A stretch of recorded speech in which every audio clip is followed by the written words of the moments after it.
এখনো 1400 বছর আগে। আমার নবী কাউকে বলে গেছে যে আমার নবীর পরে অমুক খলিফা হবে? বলে যান নাই।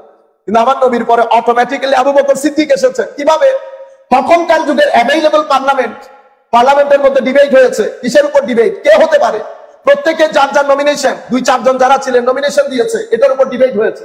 ডিবেট হওয়ার পরে সবাই হযরত আবু বকর সিদ্দিক রাদিয়াল্লাহু আনহুর উপর ঐকমত্য পোষণ করলেন। কেন? কারণ আমার নবী ব্যক্তি নির্ধারণ করেন নাই ঠিক, কিন্তু আমার নবী প্রিন্সিপাল নির্ধারণ করে দিয়েছেন। কোরআন প্রিন্সিপাল নির্ধারণ করে দিয়েছে। কি? কোরআন বলেছে তোমাদের ইন্নাল্লাহা ইয়া'মুরুকুম আন তুআদ্দুল আমানাত ইলা আহলিহা, তোমরা আমানতদারি, ট্রাস্টিশিপ, এই আমানতদারি যারা মেইনটেইন করতে পারবে, যেই ব্যক্তি পরিপূর্ণ আমানতদারিতার সাথে, তোমরা তার কাছে তার আমানত ফেরত দাও। তোমার কাজ হচ্ছে তার আমানত তার হাতে বুঝিয়ে দেওয়া। ওয়া ইযা হাকামতুম বাইনান নাস আন তাহকুমু বিল আদল, তার কাজ হচ্ছে তোমাকে সুবিচার নিশ্চিত করা।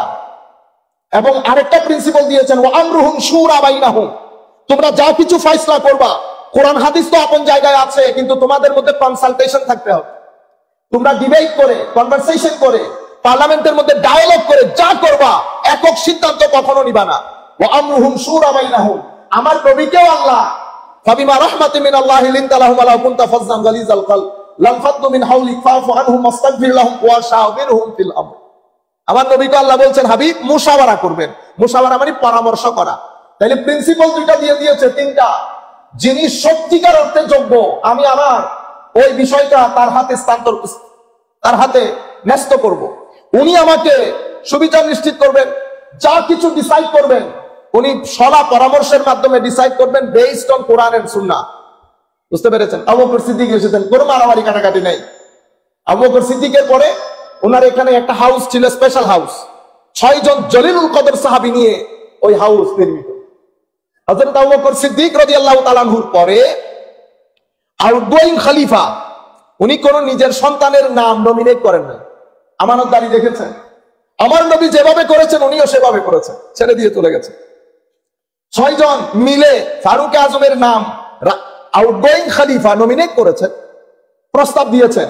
6 জন যেই স্পেশাল হাউস জলিলুল কদর সাহাবী, ওনারা মিলে ইউনানিমাসলি সিদ্ধান্ত নিলেন, হ্যাঁ ফারুক আজম খলিফা হয়ে গেছে। এটা ডিক্টেটরশিপ বলবেন? এর চেয়ে বড় ডেমোক্রেসি কোনটা? আচ্ছা, এরপরে ফারুক আজমের পরে ফারুক আজম হাউসকে আরেকটু বাড়ালেন, হাউস 2টা করেছে।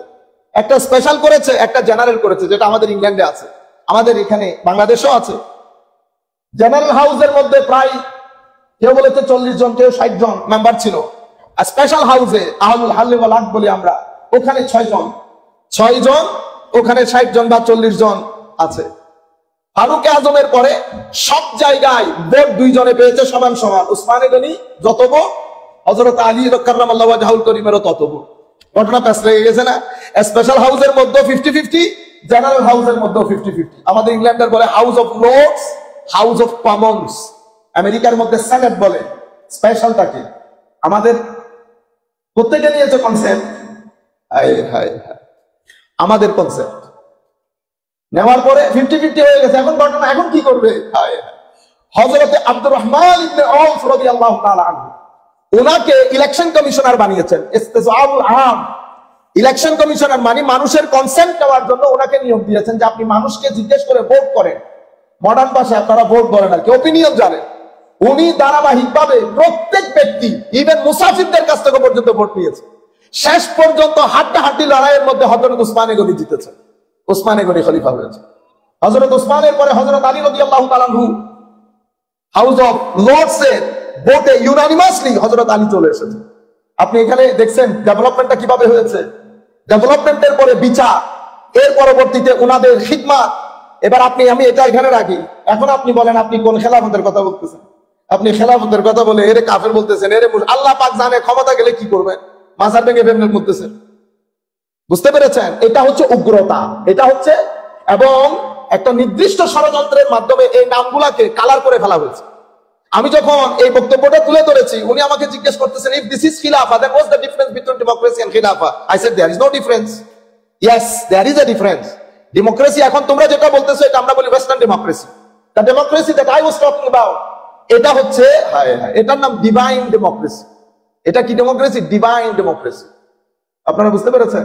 এখন সে কনভিন্সড হয়ে গেছে, আমার নবীর মতো জাত ইচ্ছে করলে নিজের পরিবারের যোগ্য ব্যক্তি ছিলেন তো, আলী ইবনে আবি তালিব বেমিসাল না চতুর্দিক থেকে, কিন্তু কাউকে নির্ধারণ করে যান নাই। যাই হোক, আমি আপনাদেরকে বলতে চাচ্ছিলাম, আমরা খেলাফা ছিলাম, রাষ্ট্রভাগ হয়ে আমি বাংলাদেশি, আপনি ইন্ডিয়ান, কেউ কেউ এটাকে বলে ন্যাশনাল স্টেট।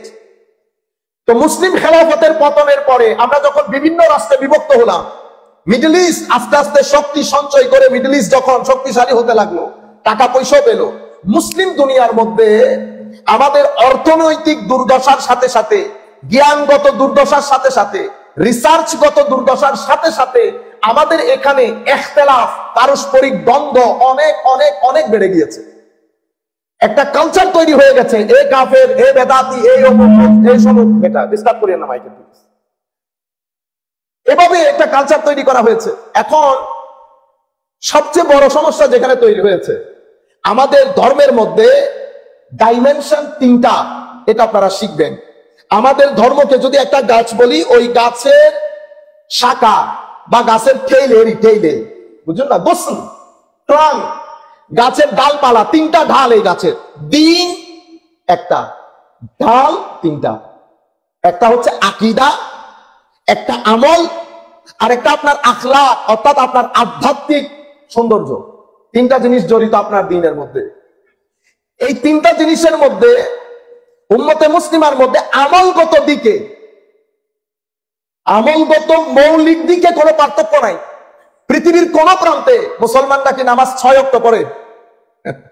আজিব যে প্রান্তে যাবেন, মুসলমানরা 5 ওয়াক্ত নামাজ পড়ে। ফজরের সময় ফজর, জোহরের সময় জোহর। আমরা বাংলাদেশে যেমন পড়ি, পৃথিবীর যে কোনো প্রান্তে এই ক্ষেত্রে কোনো মত পার্থক্য নাই। জোহরের ফরজ 4, উম্মতে মুসলিমার মধ্যে কোনো মত পার্থক্য। ফজরের 2, ইশার 4 রাকাতের মধ্যে কোনো মত পার্থক্য নাই। হজ কোন মাসে করবেন, কোনো মত পার্থক্য আছে? নাই। যাকাত দিবেন, যাকাত দিতে হবে, কতটুকুন দিবেন, কোনো মত পার্থক্য আছে? নাই। কেন নাই? কারণ আমাদের ধর্মের মধ্যে কোরআনে পাকে আল্লাহ, হাদিসে পাকে আমার নবী কিছু জিনিস আমাদের কাছে স্পষ্ট করে দিয়েছে, বাস। ওইখানের মধ্যে আর কোনো মতভেদ নাই। আপনি উত্তর কাঠলি থেকে, আমি ডক্টর নূর নবী আজহারীকে বলেছি, উত্তর কাঠলি থেকে বিশ্বাস পাড়া বললে যে কেউ আপনাকে নিয়ে যাবে। আমি যখন শুধু উত্তর কাঠলি বলবো, তাইলে আমি কোন বাড়িতে যাব? একতলা হয়ে যাবে না? এখন উনি আসতে কোনো সমস্যা হয় নাই, রিক্সা ড্রাইভারও কোনো ভুল করে নাই, কারণ গন্তব্য নির্ধারিত, সবাই চেনে, কোনো মত পার্থক্য হয়নি। কিন্তু আমি যদি বলতাম উত্তর কাঠলি আসবেন, প্রোগ্রাম উত্তর কাঠলিতে, তো উত্তর কাঠলিতে বাড়ি কি একটা? 14,000 বাড়ি। এখন মত পার্থক্য হয়। কেউ বলবেন মাইকের আওয়াজ আসতেছে, হয়তো পণ্ডিত বাড়িতে। কেউ বলবে না, মাইকের আওয়াজ পশ্চিম দিক থেকে আসতেছে, হয়তো আজিম তালুকদার বাড়িতে। মত পার্থক্য হয়ে গেছে। তো কেন হলো মত পার্থক্য? কারণ যিনি ডাইরেকশন দিয়েছেন, উনি নির্দিষ্ট হিকমতের কারণে ডাইরেকশনকে ইনকমপ্লিট রেখেছেন। আপনারা বুঝতে পেরেছেন মত পার্থক্য কেন হয়? তো আমার নবী যেই কথাগুলো স্পষ্ট করে গেছেন, সেই কথাগুলোর মধ্যে কোনো মত পার্থক্য নাই। মত পার্থক্য কখন হয়েছে? আমার নবী কখনো আমিন জোরে বলেছেন, কখনো আস্তে বলেছেন।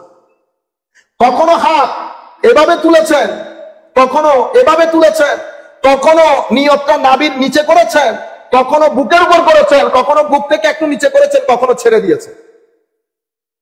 বুঝাইতে পেরেছি? এখন ইমামরা কি কাজ করেছে? ইমামরা চেষ্টা করেছে, আমার নবী সবচেয়ে মহব্বতের আমল কোনটা ছিল, কি এখানে বাধা ছিল না এখানে বাধা ছিল, অথবা আমার নবী সব সময় কোন কাজটা বেশি করতেন। আইম্মায়ে কেরাম এটার পিছনে লেগেছিল যে আমার নবীর মহব্বতের কাজ কোনটা বেশি ছিল, আমিন জোরে বলা ছিল না আমিন আস্তে বলা ছিল। আমার নবী জোরেও বলেছেন, আমার নবী আস্তেও বলেছেন।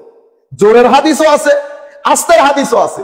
এখন ইমামে আজম চেষ্টা করেছেন কোন কাজটা আমার নবী সব সময় করতেন, আমার নবীর বেশি পছন্দ ছিল, ওনারা ওইটার পেছনে লেগেছিল। প্রত্যেক ইমামের পেছনে একজন সাহাবী দাঁড়ান, একজন সাহাবী দাঁড়ান। আপনারা বুঝতে পেরেছেন? এভাবে নামাজের যেই বিষয়গুলা নিয়ে আমার নবী ক্লিয়ার কাট, যদি একটা কাজ করতেন তাহলে ইখতিলাফ হইতো না, যেহেতু একটা করেন নাই ইখতিলাফ হয়েছে। তো আমলের ইখতিলাফ উম্মতে মুসলিমার মধ্যে কখনো উম্মতে মুসলিমাকে দ্বিধা বিভক্ত করে নাই। আমলের ইখতিলাফের কারণে উম্মতে মুসলিমার মধ্যে মেইনলি, ছোটখাটো ঘটনা বাদ দেই, মেইনলি কোনো মারামারি নাই, কখনো হয় নাই। আচ্ছা, আখলাক, আধ্যাত্মবাদ, এটা নিয়ে কেউ ভণ্ডামি করেছে।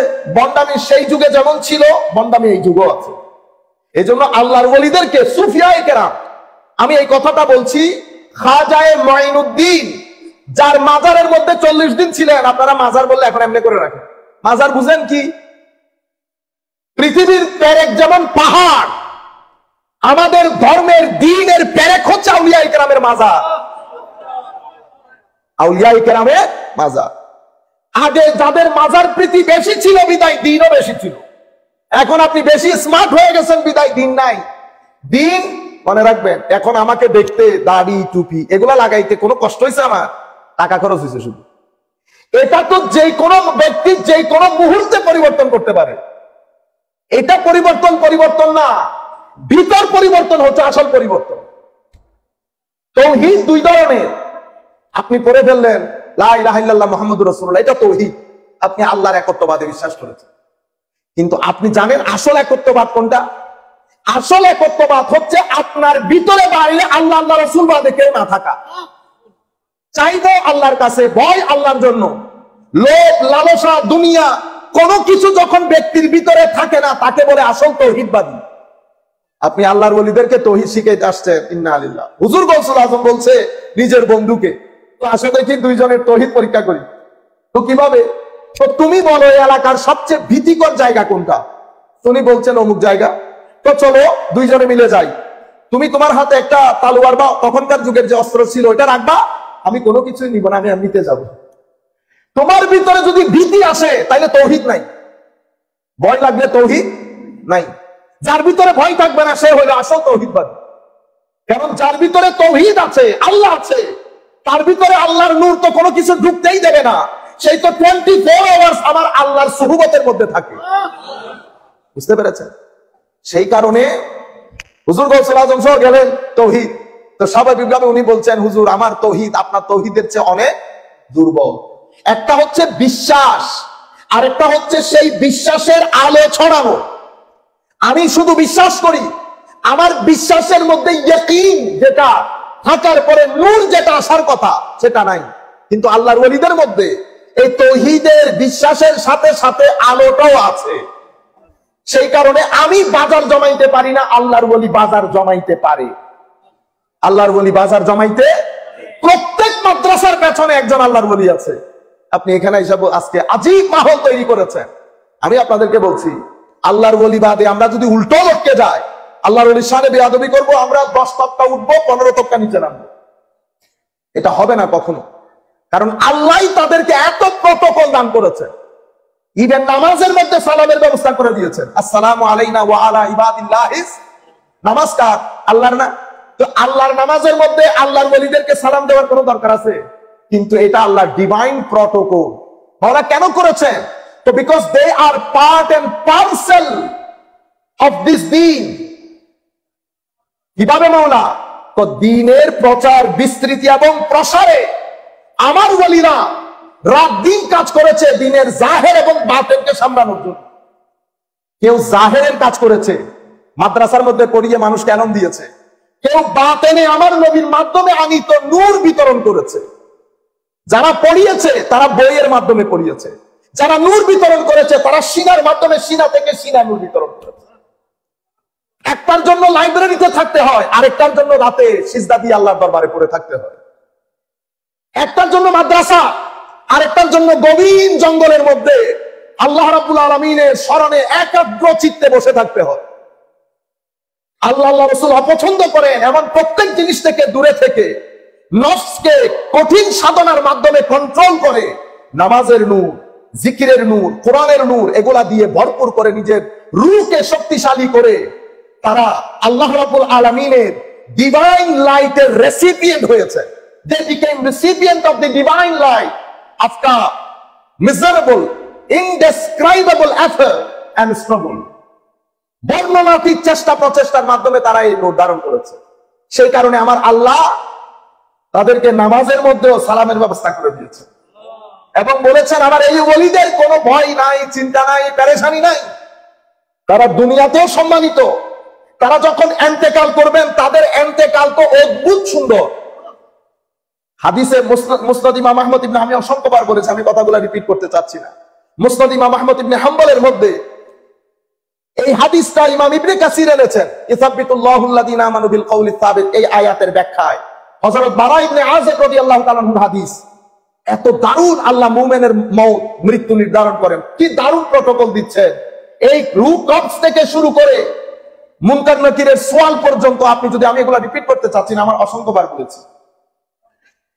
এরপরে কবর থেকে উঠা, মৌলা কবর থেকে যখন উঠবেন তো এদের সামনে এদের নূর থাকবে, এরা নূরের পিছনে পিছনে হেঁটে তাদের জন্য যে প্যান্ডেল করা হয়েছে সেই প্যান্ডেলে চলে যাবে। আপনারা শুনেছেন ইয়া নফসি ইয়া নফসি হবে, ঠিক না? আলবত হবে, কিন্তু সব কি ইয়া নফসি? সব ইয়া নফসি হবে না। কুরআনের সূরা আম্বিয়ার মধ্যে বলছেন ইন্নাল্লাযীনা সাবাকাত লাহুম মিনাল হুসনা উলাইকা আনহা মুবআদুন। তো এই বিশাল অবর্ণনীয় কষ্টের মধ্যে আলাদা একটা প্যান্ডেলের মধ্যে আল্লাহর ওলিরা, আল্লাহর পছন্দের ব্যক্তিরা থাকবে, তারা তো জানবেও না ওখানে কি হচ্ছে। এবং বলছে আমার আল্লাহ, ওয়াতাতালাক্কাহুমুল মালাইকা হাযা ইয়াউমুকুমুল্লাযী কুনতুম তুআদুন। ফেরেশতারা রাস্তায় রাস্তায় তাদেরকে ডিভাইন প্রটোকল দিয়ে রিসিভ করবে এবং বলবে এটাই তো দিন, যেই দিনের ওয়াদা আল্লাহ আপনাদেরকে দান করেছে। এই প্রটোকল নিয়ে আল্লাহর ওলিরা আল্লাহর দরবারে দাঁড়িয়ে বলবে, মাওলা আপনি, আমার নবী বলছে বাক বিতণ্ডা করবে, আমার কাছে আর শব্দ নাই বাংলা বলার, মুজাদালা করবে, ডিবেট হবে। কিন্তু কিভাবে ডিবেট হবে? ছেলে যেমন মার সাথে করে, মাওলা আপনি আমাদের সাথে আমাদের ভাইরা যারা নামাজ দোয়া করতো তাদেরকে আপনি জাহান্নামে দিয়ে দিয়েছে। আমার আল্লাহ বলবেন ঠিক আছে, যাদেরকে দেওয়া হয়েছে, যাদেরকে ছেনো জাহান্নাম থেকে মুক্ত করে নিয়ে আসো। কিন্তু মাথায় রাখবেন কি বলেছে, আমার ভাইয়েরা আমার সাথে নামাজ পড়তো, নামাজ দোয়া বাদ দিয়ে এগুলা যা কিছু সব বন্ডামি, এগুলার সাথে তরিকতের পীরের কোনো সম্পর্ক নেই। তা আমি বলছি হযরতে খাজা মাইনুদ্দিন চিশতি, যার মাজারে গিয়ে 40 দিন ছিলেন, দাতা গঞ্জে বখশ আলী হুজবেরি, লাহোরি না, পাকিস্তানিরা নতুন রং শুরু করছে, লাহোরি বলে, কারণ ওনার মাজার লাহোরে। উনি কিন্তু লাহোরি না, উনি আফগানিস্তানের হুজবেরে, তো ওনার নাম হচ্ছে দাতা গঞ্জে বখশ আলী হুজবেরি। তো উনি, ওনার এন্তেকালের প্রায় 120 বা 40 বছর পরে হুজুর গৌসুল আজমের জন্ম। আপনারা বুঝতে পেরেছেন? অনেক আগের বলি, মানে প্রথম যুগের তৃতীয় ব্যাচের বলি। প্রথম যুগকে আমরা 3 ব্যাচ করি, 3 ব্যাচের মধ্যে এক ব্যাচ তো একেবারে তাবেউ তাবেঈন, আরেক ব্যাচ তারপরে, আরেক ব্যাচ তারপরে, এনারা একেবারে প্রথম যুগের আল্লাহ বলি। হুজুর গৌসুল আজমরা পরবর্তী যুগের প্রথম ব্যাচের বলি, পরবর্তী যুগের। কিন্তু মনে রাখবেন, হযরতে মূসার যেমন খিদির, হুজুর গৌসুল আজম হচ্ছে আমার নবীর খিদির। আমার নবীর যেমন নবুয়তের আকাশে কোনো মেসাল নাই, হুজুর গৌসুল আজমের বেলায়েতের আকাশে কোনো মেসাল নাই। আপনি যেমন কুদরত বুঝতে হলে নবুয়তকে বুঝতে হবে, অনুরূপ ভাবে আপনি যদি নবুয়ত বুঝতে চান বেলায়েতকে বুঝতে হবে। একটার মাধ্যমে বিকশিত হয়, একটার মধ্যে অথবা মাধ্যমে। কুদরত নবুয়তের মধ্যে অথবা নবুয়তের মাধ্যমে বিকশিত হয়, আর নবুয়ত বেলায়েতের মধ্যে বা বেলায়েতের মাধ্যমে বিকশিত হয়। তো হুজুর গৌসুল আজম আব্দুল কাদের জিলানী একেবারে পরবর্তী পর্যায়ে প্রথম ব্যাচের আল্লাহর ওলি। উনি ওনার কিতাবের মধ্যে বলছেন ওলিরা 3 ধরনের হয়, সুফি, মুতাসাউফিফ, মুস্তাউসিফ। তো সুফিকে তো যেই যেমন বাইবর্ন, জেনেটিক্যালি ব্রেইনি, বলেন না আপনারা, একই ভাই, একজনে স্কুলে যায় আরেকজনে ক্যাডেট কলেজ, ক্যাডেট স্কুলে। কি ঘটনা? ও অনেক অনেক দারুণ ব্রেইন, তো আপনার তো ভাই পানা, ও বাইবর্ন ভালো। তো বাইবর্ন যাদের ব্রেইন ভালো তাদেরকে ভালো ছাত্র বলে, আর বাইবর্ন যাদের সিনা আল্লাহর পক্ষ থেকে সেট করা এবং ডিজাইন করা তাদেরকে আল্লাহ বলি বলে। ফারাক কি? আল্লাহ তাদের ভিতরে খাস কিসিমের স্পিরিচুয়াল অ্যান্টিবডি ঢুকিয়ে দেয়। আপনার ভিতরে যখন অ্যান্টিবডি থাকে, ভাইরাস আপনাকে অ্যাটাক করতে পারে না, এটা আপনার অ্যান্টিবডি। করোনার মধ্যে আমাদেরকে ইনজেকশন দিয়েছে না, এটা কি দিয়েছে? আমাদের ভিতরে একটা অ্যান্টিবডি তৈরি করে দিয়েছে, যেন করোনার জার্ম গেলে গুলি করে বের করে দেয়। তো যেভাবে শরীরের মধ্যে অ্যান্টিবডি ফিট করে, অনুরূপ ভাবে স্পিরিচুয়ালি মাওলাই করিম কারো কারো ভিতরে খাস স্পিরিচুয়াল অ্যান্টিবডি দান করে। এটা খাস কিসিমের তাকওয়ার পানি, এটা আপনি অর্জন করতে পারবেন না। আমাদের মধ্যে অনেক ব্যক্তি আছে না, ছেলে অসম্ভব ভালো ছেলে, বন্ধু বান্ধবদের মধ্যে সেরকম না, অসম্ভব ভালো। আমরা এক কথা বলি, সে আরেক কথা বলে। আমরা সবাই বসে চা মুড়ি খাচ্ছি, সে কিন্তু নামাজে গিয়ে নামাজ পড়ে আসছে। জিজ্ঞেস করলাম আপনারা বন্ধু এরকম? আপনারা কোনো, ও ছোটকাল থেকে ওরকম। এখন প্রশ্ন জাগে না, পরিবেশ এক, শিক্ষক এক, দেশ এক, কিন্তু নেচার ভিন্ন। কেন? কারণ আমার আল্লাহ পরিস্থিতির ডিমান্ড অনুযায়ী কোন কোন ব্যক্তির ভিতরে খাস কিসিমের অ্যান্টিবডি দান করেন। এই কারণে তারা দুনিয়াতে আসতে একটা ডিভাইন প্রোটেকশন নিয়ে আসেন।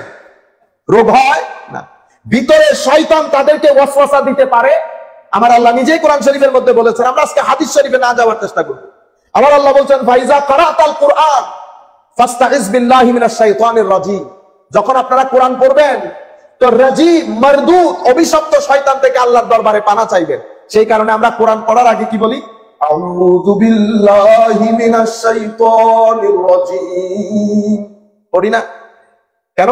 কারণ আল্লাহ বলেছেন কোরআনের আগে যেন শয়তান থেকে আশ্রয় কামনা করি। কথা আবার আরেক জায়গায় বলতে ইচ্ছে করতেছে, আচ্ছা না না বলি, শয়তান আছে বলে ফেলি বিসমিল্লাহ। শয়তানের ওয়াসওয়াসা এটা এত খতরনাক, এত খতরনাক, নিরেট একজন ভদ্র মানুষকে সেকেন্ডের মধ্যে সে মিসগাইড করে ফেলে। এসা পড়েছে, ফজর পড়েছে এক ব্যক্তি, কিন্তু কেমনে কেমনে ওয়াসওয়াসা দিয়ে সেই ব্যক্তি যোহরও পড়ে নাই, আসরও পড়ে নাই, মাগরিবও পড়ে নাই, অথচ এসা পড়েছে, ফজর পড়েছে বাজামা, কিন্তু কোন ওয়াসওয়াসা দিয়ে সে, আমরা কোন সময় যদি সুযোগ হয় শুধু ওয়াসওয়াসার উপর আমরা বলবো ইনশাআল্লাহ। এবার এটা কত খতরনাক দেখেন। কোরআন শরীফের শেষ সূরা কুল আউযু বিরাব্বিন, হাবিব আপনি বলে দেন আমি আশ্রয় কামনা করছি শয়তান থেকে, আমার নবীর আশ্রয় কামনার কোনো দরকার নাই। কেন? এই যে কোরআনের আয়াত পড়েছি, সেই আয়াতের মধ্যে আল্লাহ বলছেন এই ফাস্তাইজ বিল্লাহি মিনাশ শাইতানির রাজিম, এরপরে বলছেন ইন্নাহু লাইসা লাহু সুলতান আলাল্লাযিনা আমানু ওয়া আলা রাব্বিহিম ইয়াতাওয়াক্কালুন। শয়তান আমার বান্দাদের মধ্যে যারা ওলি, যারা মুমিনে হক, মারদে হক, যারা সত্যিকার অর্থে আমার উপর আস্থা রাখে, শয়তান তাদেরকে প্রভাবিত করতে পারে না। আজীব বিষয় না মাওলা? তারা কি প্রভাব মুক্ত? তারা ডিভাইনলি প্রোটেক্টেড, স্পেশাল অ্যান্টিবডি আছে, শয়তান কাজ করতে পারে না, শয়তান কাজ করতে পারে। কিন্তু এটা এত খতরনাক। কুল আউযু, এখন আমার নবীর গোলামকে শয়তান প্রভাবিত করতে পারে না, আমার নবীকে পারবে? আপনারা বুঝতে পেরেছেন? নবীর আদনা গোলামকে শয়তান প্রভাবিত করতে পারে না, নবী তো নবী। আচ্ছা, এরপরে দেখেন কুল আউযু বিরাব্বিন নাস, কার কাছে আশ্রয় কামনা? তো মানুষের প্রতিপালকের কাছে, মালিকিন নাস, মানুষের একক একচ্ছত্র অধিপতির কাছে, ইলাহিন নাস, মানুষের সিজদার মালিকের কাছে। মাওলা, তিনজন তো একই কথা। আপনি আশ্রয়ের পরে শুধু কার কাছে কামনা করব সেটা বলতেছেন বারবার, কি কি জিনিস থেকে আশ্রয় কামনা করতেছে এটা তো বলতেছেন না। কুল আউযু বিরাব্বিন নাস, মালিকিন নাস, ইলাহিন। আগের সূরাতে কি বলেছে? কুল আউযু বিরাব্বিল ফালাক, আশ্রয় কামনা করছি ওই রবের, যেই রব রাতের বিচিকে ফাটিয়ে সকালের আলো বের করে, যেই রব গাছের বিচিকে ফাটিয়ে অসম্ভব বড় বৃক্ষ বের করে, সেই রবের আশ্রয় কামনা করছি। কি থেকে? মিন শাররি মা খালাক, সাথে সাথে চলে এসেছে কি থেকে আশ্রয় কামনা করছে। কিন্তু এই সূরার মধ্যে সাথে সাথে আসে নাই, তিনবার কুল আউযু বিরাব্বিন নাস, মালিকিন নাস, ইলাহিন নাস। বলা কি থেকে? তো মিন শাররিল ওয়াসওয়াসিল খান্নাস, শয়তানের ওয়াসওয়াসা থেকে। এবার ওয়াসওয়াসা কি পরিমাণ কঠিন জিনিস চিন্তা করে দেখেন। যাই হোক, আমরা ওদিকে না যাই, আমরা আপনাদেরকে বুঝাইতে চাচ্ছি যে আল্লাহর ওলিদেরকে কিছু আছে এরা ডিভাইনলি প্রোটেক্টেড, এদেরকে শয়তান হামলা করতে পারে না। সম্মানিত উপস্থিতি, আমরা এই জায়গার মধ্যে কথাগুলো রেখে আমরা ওই মূল যেখান থেকে শুরু করেছিলাম সেখানে চলে যায়, কথাটা এখানে অধুরা রেখে যায়। মুসলিম উম্মার আমলের ক্ষেত্রে কোন ইখতিলাফ হয় না? ইখতিলাফ বলতে মারামারির ইখতিলাফ হয় নাই, আখলাকের ক্ষেত্রেও হয় নাই। কিন্তু গত 1300-1400 বছরে, 1400 বছর থেকে শুরু করে আজকের এই মুহূর্ত পর্যন্ত পৃথিবীর আপনি যেই প্রান্তে যাবেন, প্রত্যেক ব্যক্তি আল্লাহর ওলির দরবারে যাওয়া, মাজারে যাওয়া, আল্লাহর ওলিদেরকে ভক্তি করা, শ্রদ্ধা করা, ওরস পালন করা, এটা আমি আপনাদের কনফিডেন্সের জন্য বলছি, বড় জিম্মাদারি নিয়ে বলছি। আপনি পৃথিবীর যে প্রান্তে যাবেন, যান, মিশর যান, সিরিয়া যান, প্যালেস্টাইন যান, ইয়েমেন যান, জর্ডান যান, এরপর আপনি স্ক্যান্ডিনেভিয়ান কান্ট্রি যেখানে মুসলমান থাকে, এরপর আপনি ইউরোপিয়ান কান্ট্রি মুসলমান থাকে, যাইতে যাইতে আপনি নর্থ আমেরিকাতে চলে যান, এরপরে বাংলাদেশ। আপনারা মনে করেন কি এগুলো সব বাংলাদেশ? এখানে বলেও আবার তো এগুলো সব বাংলাদেশ, ইন্ডিয়া, পাকিস্তান। দেখছেন অবস্থা। আজকের দিনে এই পর্যন্ত আমরা যা কিছু করি, ঈদে মিলাদুন নবী বলেন, ঈসা আলাইহিস সালামের মাহফিল বলেন, ওরস বলেন, মুহররম শরীফের আলে বাইত রাসূলের শান গাওয়া বলেন, সাহাবায়ে কেরামের আজমতের কথা বলেন, যা কিছু আমরা করি আহলে সুন্নাত ওয়াল জামাত নামে আমার নবীর ইশকের মধ্যে কান্নাকাটি করা, নাক পরে কান্নাকাটি করা। উম্মতে মুসলিমার এখনো পর্যন্ত, আমি যদি বেশি না বলি, প্রায় 90% চেয়ে বেশি এই আকীদায় বিশ্বাসী। এই আকীদায় আপনারা খুশি হন নাই বোধহয়, এই আমাদের আকীদায় বিশ্বাসী। হ্যাঁ, আপনি বলতে পারেন সৌদি আরব ক্ষমতায় আসার পরে মূল সমস্যাটা শুরু হয়েছে।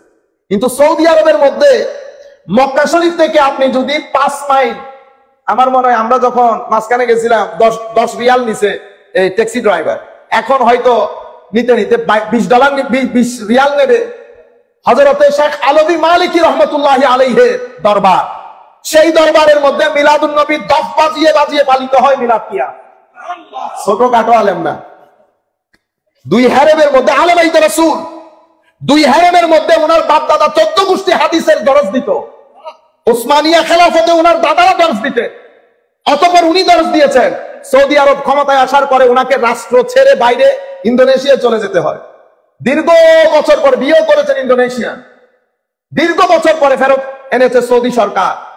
আল্লাহ পাক জানে কি কারণে এনেছে। আমি আপনাদেরকে বলতে চাচ্ছি, কিন্তু সৌদি আরবের মধ্যে যেহেতু বেশিরভাগ ওয়াহাবি আকীদা, আমরা এখানে আপনারা আবার মন খারাপ করার কোনো, আমি কাউকে ছোট করার জন্য না, আমি ফ্যাক্ট আপনাদেরকে বলছি। কারণ সৌদি আরব ক্ষমতায় আসার পরে মূল ঘটনাটা শুরু হয় আব্দুল ওয়াহাব নাজদি, মোহাম্মদ ইবনে আব্দুল ওয়াহাব নাজদি। উনি একটা মুভমেন্ট পরিচালনা করেন। ওনার দৃষ্টিতে এতদিন পর্যন্ত মুসলমানরা, মানে ওনার দৃষ্টিতে ওনার সময়কাল থেকে ব্যাক গেলে 800-900 বছর ধরে মুসলমানরা বেদাতের মধ্যে যুক্ত হয়ে গেছে। মুসলমান আর মুসলমান নাই, সবাই মুশরিক হয়ে গেছে। এত রতি মহারতি চলে গেছে, কেউ আর মুসলমানই নাই। ইমাম গাজালি তো ইসলাম প্রথমে হারিয়ে ফেলছে। যাদের নাম শুনে ওয়েস্টার্ন কান্ট্রির লোক ইসলাম কবুল করে আজকের দিন পর্যন্ত, উনিও মুসলমান না। শেখ জালালউদ্দিন রুমি, ওনারা তো প্রথম সারির মুশরিক হয়ে গেছে, কেউ মুসলমান নাই। কিন্তু আল্লাহ পাকের মেহেরবানি, হুজুর গৌসুল আজমের ব্যাপারে আবার কিছু বলে নাই। সেটা কি কারণে বলে নাই সেটাও জানি। এটা কি, হুজুর গৌসুল আজম হাম্বলি মাযহাবের ছিলেন, ওনারাও হাম্বলি মাযহাবের, একই মাযহাবের, তো আর ওনাকে রাখছে। ওটা আমারটা ভুল হইতে পারে। তো আমি আপনাদেরকে বলতে চাচ্ছিলাম, এই ক্ষমতায় আসার পরে আমাদের এখানে যখন আপনি মুভমেন্ট শুরু করেছেন, মূল প্রবলেমটা এখান থেকে শুরু হয়েছে। কি শুরু?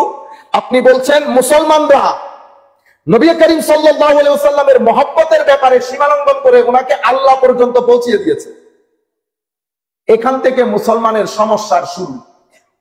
এই সমস্যাটা যেতে যেতে আলে বাই সাহাবায়ে কেরাম, আউলিয়ায়ে কেরাম পর্যন্ত পাকা গজিয়েছে। এখন মুসলমানের সমস্যা, দ্বীনের মধ্যে ডাইমেনশন 3টা: ঈমান আকীদার বিষয়, আমাল ইসলাম তথা আমলের বিষয়, আখলাক আধ্যাত্মবাদের বিষয়, ভিতরের জগতের পরিষ্কারের বিষয়। এই 3টা জিনিস। 3টার মধ্যে আমি বলছি আমলের ক্ষেত্রে উম্মতে মুসলিমার মধ্যে ঐক্য সাধিত হয়েছে আজকের না, তখন থেকে। আমার ইমামে আজমের জমানা, তারও আগে মুসলমানরা তো কখনো দ্বিমত পোষণ করে না। আপনারা যে সবসময় বলেন না মুসলমানদের মধ্যে অনৈক্য অনৈক্য অনৈক্য, কোন জায়গায় অনৈক্য? অনৈক্য কখন হয়েছে? অনৈক্য হয়েছে যখন মুসলমানদের হাত থেকে ডান্ডা পড়ে গেছে। যতদিন ডান্ডা ছিল, এত অনৈক্যর পরেও তো 3 মহাদেশ শাসন করেছে, 1-2 বছর না, 1250 বছর। আমাদের আমেরিকা তো 300 বছরের মধ্যে টায়ার্ড হয়ে গেছে, 300 বছরের মধ্যে টায়ার্ড হয়ে গেছে। এবং সেই সভ্যতা এখন ভঙ্গুর, ভেঙে পড়ার মতো। শুধু তাদের কিছু জ্ঞান, চরিত্রগত সৌন্দর্যের কারণে এখনো বেঁচে আছে, আর অনেকদিন বেঁচে থাকবে। কারণ অত দূর পর্যন্ত আমরা আল্লাহ পাক জানে পৌঁছাইতে পারি কিনা, জ্ঞান এবং চরিত্রের মধ্যে। আমি আপনাদেরকে যেটা বলছি, 1250 বছর পর্যন্ত একই স্ট্যাটাসের মধ্যে মুসলমানরাও ছিল। কিন্তু আপনি বলছেন না অনৈক্য, অনৈক্য না, পলিটিক্যালি হয়েছে, কিন্তু ওই অনৈক্য হয় নাই যেটা বর্তমানে হয়েছে। এই যে ঘরে ঘরে, ভাইয়ে ভাইয়ে, এলাকায় এলাকা, এই যে দ্বিমত, সমস্ত মুসলমান 4 মাযহাবের উপর আমলের ক্ষেত্রে একমত পোষণ করেছে। কেউ হানাফি, রাষ্ট্রীয়ভাবে বিয়ে প্রথা থেকে, রাষ্ট্রের আইন কানুন থেকে, সম্পদ বন্টন থেকে শুরু করে সবকিছু কেউ হানাফি। আপনি মনে করতেছেন শুধু হাত তোলা নামার বিষয়, ও রাষ্ট্র পরিচালনার বিষয়, সুপ্রিম কোর্ট পরিচালনার বিষয়। যিনি প্রধান জাস্টিস, আপনি যদি আজকে মুসলিম উম্মার দেশ থাকতো, আপনি যদি ব্যাংকিং, বর্তমানে যে western country banking finance system দিছে, আপনি এটা নিয়ে প্রধান বিচারপতির কাছে যেতে হতো না। এখন যেই কাজ আমাদের মুফতি সাহেব করেন, মুফতি যখন ফতোয়া দিয়েছেন, আপনি মনে করতেছেন এটা মুফতির ফতোয়া। মনে রাখবেন, মুফতির ফতোয়া এটা শরীয়তের আরেকটা সোর্স। কোরআন সুন্নাহ ইজমা এবং কিয়াস, কোরআন সুন্নাহ ইজমা এবং কিয়াস। ইজমা এবং কিয়াসের সাথে আলেমের সম্পর্ক। আমার নবী যেই কারণে উম্মতের আলেমকে ওয়ারাসাতে আম্বিয়া বলেছেন। আপনারা বুঝতে পেরেছেন? এটাকে আপনি আন্ডার এস্টিমেট করছেন, আন্ডার এস্টিমেটেড না। তাইলে আপনি যখন যাবেন, উনি যখন ফতোয়া দিবে, এটা শরীয়তের পার্ট এন্ড পার্সেল হয়ে যাবে ফতোয়া। তাইলে উম্মতের মধ্যে এই যে গত এতশো বছর মাযহাবগতভাবে উম্মত ঐক্যমত্য, কেউ হানাফি, কেউ মালিকি, কেউ শাফেঈ, কেউ হাম্বলি, এক দুই দেশে পুরা পৃথিবীর মুসলমান, এটাকে বলে ঐক্যমত্য পোষণ করা। আধ্যাত্মবাদের ক্ষেত্রে সমস্ত উম্মত একমত যে এটা আল্লাহর ওলি, যাদেরকে আল্লাহ আল্লাহর ওলি বলেছেন, তাদের সংস্পর্শে যাওয়া পর্যন্ত আপনি মারিফাতে ইলাহি অর্জন করতে পারবেন না। এজন্য সমস্ত ইমামদের, বড় বড় স্কলারদের, শিক্ষকদের লিস্টের মধ্যে আপনি অন্তত একজন আল্লাহর ওলি পাবেন, যাদের মজলিসে গিয়ে ইনারা বসে নিজের সিনাকে কি করতেন? পবিত্র করতেন। আজকের দিন পর্যন্ত দেখেন আল্লামা জালালউদ্দিন আল কাদেরী পীর সাহেব নাই, আসেনি? আচ্ছা, যারা আপনারা মনে করেন পীর বিশ্বাস করেন, আমাদের হাটাজারি ওয়াহাবি মাদ্রাসার যিনি কিছুদিন আগে ইন্তেকাল করেছেন মাওলানা শফি সাহেব, ওনার পীর সাহেব নাই? কি মনে হয়? তো আপনার পীর সাহেব সহি, আমারটা পদভ্রষ্ট হয়ে গেছে। মুরিদ তো উনিও করান, মাদ্রাসাই দেওবন্দ মুরিদ করাই না? মুরিদও করান, পীরও আছে। প্রত্যেক মাদ্রাসায় দেওবন্দের এত বড় বড় আলেম, প্রত্যেকের পেছনে একজন একজন পীর আছে। হয় হাজী ইমদাদুল্লাহ মুহাজিরে মক্কি, নতুবা আশরাফ আলী থানভী, সবাই পীর আছে।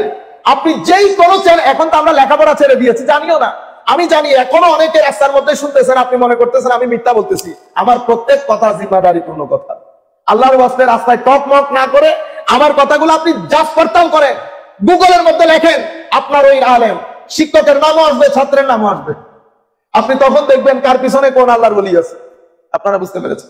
আমি আপনাকে বলছি ঐক্যমত্য হয়েছে কোথায়? আমলের ক্ষেত্রেও, আখলাকের ক্ষেত্রে। আকীদা, আকীদার মধ্যে উম্মতে মুসলিমা, আমার নবী সাল্লাল্লাহু আলাইহি ওয়াসাল্লামের পরে সাহাবায়ে কেরাম, তাবেঈনের জামানায় ফিতনা শুরু হয়ে গেছে। ফিতনা, কেউ আহলে বাইতে রাসূল কে পছন্দ করছে না, কেউ সাহাবায়ে কেরামকে গালি দেয়, কেউ আউলিয়ায়ে কেরামের বিরুদ্ধে কলম ধরে, কেউ আল্লাহর শানে আল্লাহ সুফাই বসেছে আরশে আযমে, আমি যেভাবে বসেছি সেভাবে বসেছে। ইন্না লিল্লাহি ওয়া ইন্না ইলাইহি রাজিউন, ওয়াল ইয়াযু বিল্লাহ, নকল কুফর, কুফর না বাসত। আপনারা বুঝুন, এই ধরনের যখন অনেক ফিতনা ফাসাদের সৃষ্টি হয়েছে, সেই সময় উলামায়ে আহলে সুন্নাত, ইমামে আযমের পরে ইমাম তাহাবী, আমি আজকের কথা বলছি না, ইমামে আযম ওই যে ৮০ হিজরিতে একদম প্রথম, আজকে না, ইমাম তাহাবী, তাহাবীর পরে আল্লাহ রাব্বুল আলামিন উম্মতের দুইজন বিজ্ঞ আলেমকে পাঠিয়েছেন, ইমাম আবুল হাসান আশআরী, ইমাম আবু মনসুর মাতুরিদি রাদিয়াল্লাহু আনহু। এই দুইজনকে বলে আহলে সুন্নাত ওয়াল জামাতের ইমাম। আপনি মনে করছেন আহলে সুন্নাত বাংলাদেশ, ইন্ডিয়া, পাকিস্তানে মনে করছিলেন? এরকম না। এগুলা তো ৩৫০ হিজরি, ৩৫০ হিজরির পিছনে যদি যান তো ইমাম তাহাবীও আছে, ইমামে আযমও দাঁড়িয়ে আছে। এটা হচ্ছে আহলে হাদিস, আহলে সুন্নাত ওয়াল জামাতের ব্যাকগ্রাউন্ড। এবং এই যে উম্মত ঐক্যমত্য পোষণ করেছে, এই বলেছে, এ বলেছে, এ বলেছে, সবাই ফেরকা হয়ে গেছে। কি ফেরকা? ফেরকা মানে আপনি ওই যে পুকুর থেকে আপনাদের রিজার্ভ ট্যাঙ্কিতে পানি আনতেছেন না, ছিদ্র দিয়ে কিছু পানি বের হয়ে যায় নাই, এটা কিন্তু মেইন স্ট্রিম না। মেইন স্ট্রিম তো ওই যে পাইপ দিয়ে আপনার রিজার্ভ ট্যাঙ্কিতে পড়তেছে। তো যেটা রিজার্ভ ট্যাঙ্কিতে পড়তেছে এটা আহলে সুন্নাত ওয়াল জামাত, উম্মতের মেইন স্ট্রিম, সংখ্যাই বেশি। যেগুলো ছিদ্র দিয়ে বের হয়ে যাচ্ছে, এরা কারা? কেউ সাহাবীকে গালি দিয়েছে, যে কোনো একজন সাহাবীকে, বের হয়ে গেছে কি থেকে? উম্মতের মেইন স্ট্রিম থেকে। আমরা তাদের নাম দিয়েছি কি? শিয়া। আরেকজন আহলে বাইত রাসূলকে গালি দিয়েছে, অপছন্দ করছে, আমরা তাদের নাম দিয়েছি খারেজি। আরেকজন আল্লাহ রাব্বুল আলামিনের ব্যাপারে নিজের আকল বেশি খাটাইতে গিয়ে আল্লাহকে দেখে ফেলতে চাচ্ছে, না দেখতে হবে, চোখে দেখতে হবে, আমরা তাদেরকে মুতাজারা। এভাবে ফেরকাগুলা ছোট ছোট ফেরকা, কিন্তু উম্মতে মুসলমানের একমত হওয়া, ঐক্যমত্য কখনো ভুলণ্ঠিত হয় নাই। কিভাবে? আকীদার ক্ষেত্রে এই দুইজন ইমাম ধারাবাহিকভাবে সেটা বজায় রেখেছে। পরবর্তীতে যারাই এসেছে তারাই আহলে সুন্নাত ওয়াল জামাতের আকীদার ক্ষেত্রে এই দুইজনকে ইমাম হিসেবে মেনে নিয়েছে। উম্মত প্রবলেমে পড়েছে? পড়ে নাই। আমলের ক্ষেত্রে চার মাযহাব মেনে নিয়েছে, আখলাকের ক্ষেত্রে তাসাউফ, তরিকত মেনে নিয়েছে। 1200 বছর সৌদি আরব ক্ষমতায় আসার পরে এই যে ফিতনাগুলা শুরু হয়েছে। কিভাবে? আপনি যখন সমস্ত উম্মতকে কাফের, মুশরিক, বেদাত ফতোয়া দিবেন, মূল টার্গেট কাকে করা হয়েছে? মূল টার্গেট করা হয়েছে আমার নবীকে। নবীর ক্ষেত্রে ইনকার করা হয় নাই, মানে অস্বীকার করা হয় নাই। অস্বীকার করলে তো কাফের হয়ে যাবেন, অস্বীকার করতে পারবেন? পারবেন না। তানকিস করা হয়েছে, নবীর শান মানকে খাটো করা হয়েছে, ডিফেম করা হয়েছে। এরপরে বাজারের মধ্যে কথাগুলো আসতে লাগলো, আমার মতো, তোমার মতো, বড় ভাই, ছোট ভাই, গুনাহ করেন, দোষে গুনাহ, এই যে বিস্তর কথা, যেই কথাগুলোর কারণে আস্তে আস্তে আজকে আমাদের যুবকরা এই পর্যন্ত এসেছে কোন নবী নবী আর কি, তো কি হয়েছে, উনি আল্লাহর বান্দা আমি আল্লাহ। আস্তে আস্তে আজকে আপনি এটাও বলতেছেন যে আবু বকর সিদ্দিকের চেয়ে আমার আমল বেশি। আপনারা বুঝতে, আমাদের সাধারণ শ্রোতারা কি মনে করেন, কোন আমাদের নিউট্রাল থাকতে হবে, অফকোর্স নিউট্রাল থাকতে হবে, কিন্তু আমার মসজিদ বানাইলো আহমদ, মসজিদকে বানাইলো আহমদ ফর এক্সাম্পল, ঠিক আছে, আপনি আহমদকে মানতেছেন না, তারপরে আমি যদি একটু সাদা খাবজ্জা হই আমি বলি না না না নিউট্রাল থাকা দরকার, বাদ দেন, কেমনে বাদ দিবেন, রিয়ালিটি জানাইতে হবে না মানুষকে। আপনার কাছে অপশন দুইটা, হয় আপনি সত্য কথা বলতে ভয় পাচ্ছেন, সত্য কথা বলতে ভয় পাচ্ছেন, কেন সত্য কথা বললে ইজ্জত চলে যাবে, আপনি এই ভয়ে চুপ করে থাকতেছেন, এটা তো আসল কাজ না, আপনাকে হককে হক বলতে হবে, শনিবারকে শনিবার, রবিবারকে রবিবার, দুনিয়া উল্টাই গেলেও বলতে হবে, কারণ আল্লাহ আমাদেরকে সেটা শিখিয়েছেন, কোরআন হাদিস আমাদেরকে সেটা শিখিয়েছে। আপনি আমাদেরকে বলেন, এমনিতে সোসাইটির মধ্যে এখন জাগতিকতা বেড়ে গেছে, কি বেড়ে গেছে, জাগতিকতা, এটাকে আমরা বলি ম্যাটেরিয়ালিজম, দুনিয়া। আপনি কেমনে বুঝবেন সোসাইটির মধ্যে জাগতিক হয়ে গেছে সোসাইটি? তিনটা জিনিস যখন একটা সমাজের মধ্যে দেখবেন, মনে করবেন সেখান থেকে দিনের গ্রিপ লুজ হয়ে যাচ্ছে, মানুষ অতিমাত্রায় জড়বাদী হয়ে যাচ্ছে। কি কি জিনিস? যখন সোসাইটির মধ্যে লোভ বেড়ে যাবে, যখন সোসাইটির মধ্যে প্রতিযোগিতা বেড়ে যাবে, আরো চাইতে চাইতে 4-3 লাখ টাকা আপনি কামাই করেন, শুধু ব্যাংকের মধ্যে পড়তেছে, পাশের ভাই বোন চাচা ভাই এলাকা খবর নাই। ও ভাই, যেটা আপনি খাইতেছেন ওইটা আপনার, যেটা ব্যাংকে রেখেছেন ওইটা কিন্তু আপনি দেখবেন না, ওইটা আপনার না, ওইটা তো ব্যাংকে রেখেছেন। আপনি মনে মনে করতেছেন ইট বিলংস টু ইউ, এটা আপনার, but it doesn't belong to you. যতক্ষণ আপনি এটাকে খেয়ে না ফেলবেন ততক্ষণ তো আপনার না। আমি আপনাকে রাখতে নিষেধ করছি না, অবশ্যই রাখবেন ফর ইউর ফ্যামিলি, আপনার সন্তানদের জন্য, কিন্তু সন্তানদের জন্য যে আপনি দিঘি পরিমাণ পানি দিয়ে যাবেন এটা আসল না। সন্তানকে যতটুকুন দেওয়ার দিবেন, আসল জিনিস হচ্ছে চরিত্র, ঈমান, আকীদা, কালচার, নর্মস, ভ্যালুস, এগুলো ট্রান্সফার করা। আসল বাবাকে, তো আসল বাবা সেই ব্যক্তি যে ব্যক্তি তার সন্তানদেরকে তার ঘরের কালচার, নর্মস, আদব, কায়দা, এটিকেটস, ভ্যালুস এগুলো ট্রান্সফার করতে পেরেছে, ঈমানি জজবা ট্রান্সফার করতে পেরেছে, সেই ব্যক্তি আসল বাবা, সেই ব্যক্তি সফল বাবা। আমাদের এখানে মুরব্বী যারা বসে আছে, কার বাবা কারে কোন কোটি টাকা দিয়ে গেছে? সবাই আল্লাহ পাকের মেহেরবানি এস্টাবলিশ না, সবাই এস্টাবলিশ। কিন্তু আপনি যখন বেশি দিয়ে যাবেন, তার মানে বেশি দিতে গিয়ে আপনি অতিরিক্ত অংশ আপনি আপনার গরিব আত্মীয় স্বজনের জন্য খরচ করেন নাই, এগুলা কালো সাপ হবে, রিয়াক্ট করবে।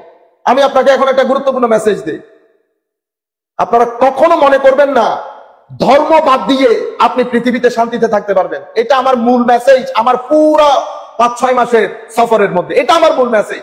আমি আমাদের মা বোনরাও শুনতেছেন, আপনি আপনার সন্তানকে কলেজে পাঠাবেন, ইউনিভার্সিটিতে পাঠাবেন, কোচিং সেন্টারে পাঠাবেন, অফকোর্স আপনি করবেন, কিন্তু মনে রাখেন এই কাজগুলা আপনার সন্তানের পেটকে ট্যাকল করবে, মনকে ট্যাকল করবে না।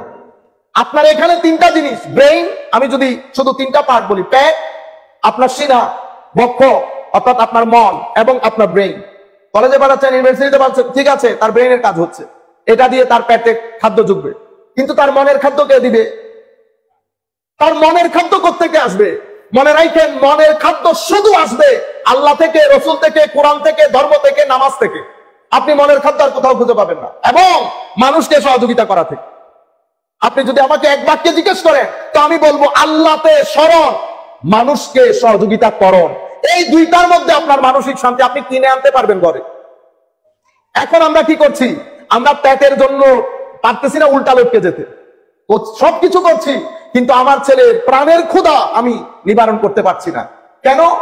সেই কোরআন পড়তে জানে না, তাকে আমি দিন, ধর্ম, মসজিদ সবকিছু থেকে দূরে রেখেছি, মাজার থেকে দূরে রেখেছি, কোরআনের তিলাওয়াত থেকে দূরে রেখেছি। আমরা এখানে যারা বসেছি, আমরা আল্লাহ পাক জানে আমি সহ শেষ কোনবার কোরআনে পাক করেছি? এটা তো হওয়ার কথা ছিল না, এটা আল্লাহর কালাম, এটার সাথে বসলেও আপনি আনন্দ পাবেন। আল্লাহর কালাম তো, এটার সাথে বসা মানে আল্লাহর সাথে বসা। পৃথিবীর মধ্যে হাজার মানুষ আছে যারা কোরআন পড়ে পড়ে আল্লাহতে হারিয়ে যায়, আল্লাহতে হারিয়ে যায়। আল্লাহ তাদেরকে আদর করেন, তারাও আল্লাহকে আদর করে। আমি আমার উস্তাদের মুখে শুনেছি, বেটা জিন্দেগির প্রত্যেকটা মুহূর্তে কোরআনে পাক পড়বা, কোরআন তোমাকে তোমার মার চেয়ে বেশি আদর করবে। আমরা বলছি হুজুর আপনি ঠিক বলেছেন, কোরআন মার চেয়ে বেশি আদর করে। সেই কোরআন আমরা পড়তে পারি না। আপনি এবার শান্তি খুঁজবেন, শান্তি আসবে না। এখন আপনি, আপনার সন্তানের ভবিষ্যৎ আপনার হাতে। আপনি যদি চান ডিপ্রেসড লাইফ এবং আপনি যদি চান আপনার সন্তানের জীবন ডিসিপ্লিন না আসুক, ইনডিসিপ্লিন হোক, ডিপ্রেশন আসুক, মানসিক অশান্তি আসুক, তাহলে আপনি দিন বাদ দিয়ে দেন।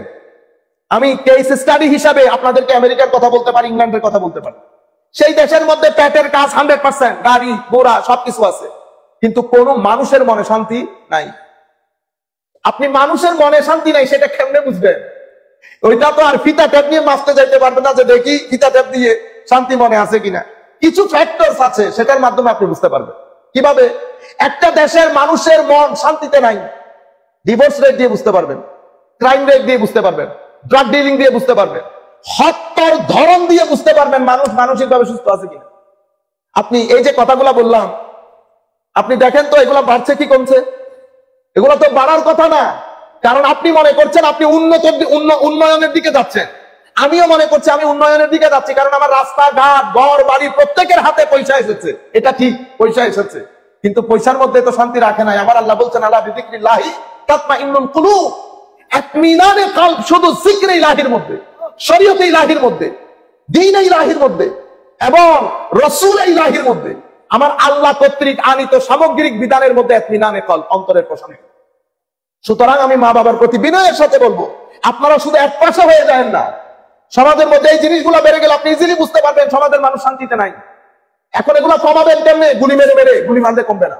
আমরা ডিভোর্স, আমাদের বিশ্ববিদ্যালয়ে এই যে আমরা অনেক সময় কি বলে ক্রাইম যারা এক্সপার্ট ওনারা করে সামাজিক অবক্ষয়। ও ভাই, ধর্মের কথা বলতে কি লজ্জা লাগে? হোয়াট ইজ সামাজিক অবক্ষয়? আপনি বলতেছেন সোশ্যাল ডিগ্রেডেশন।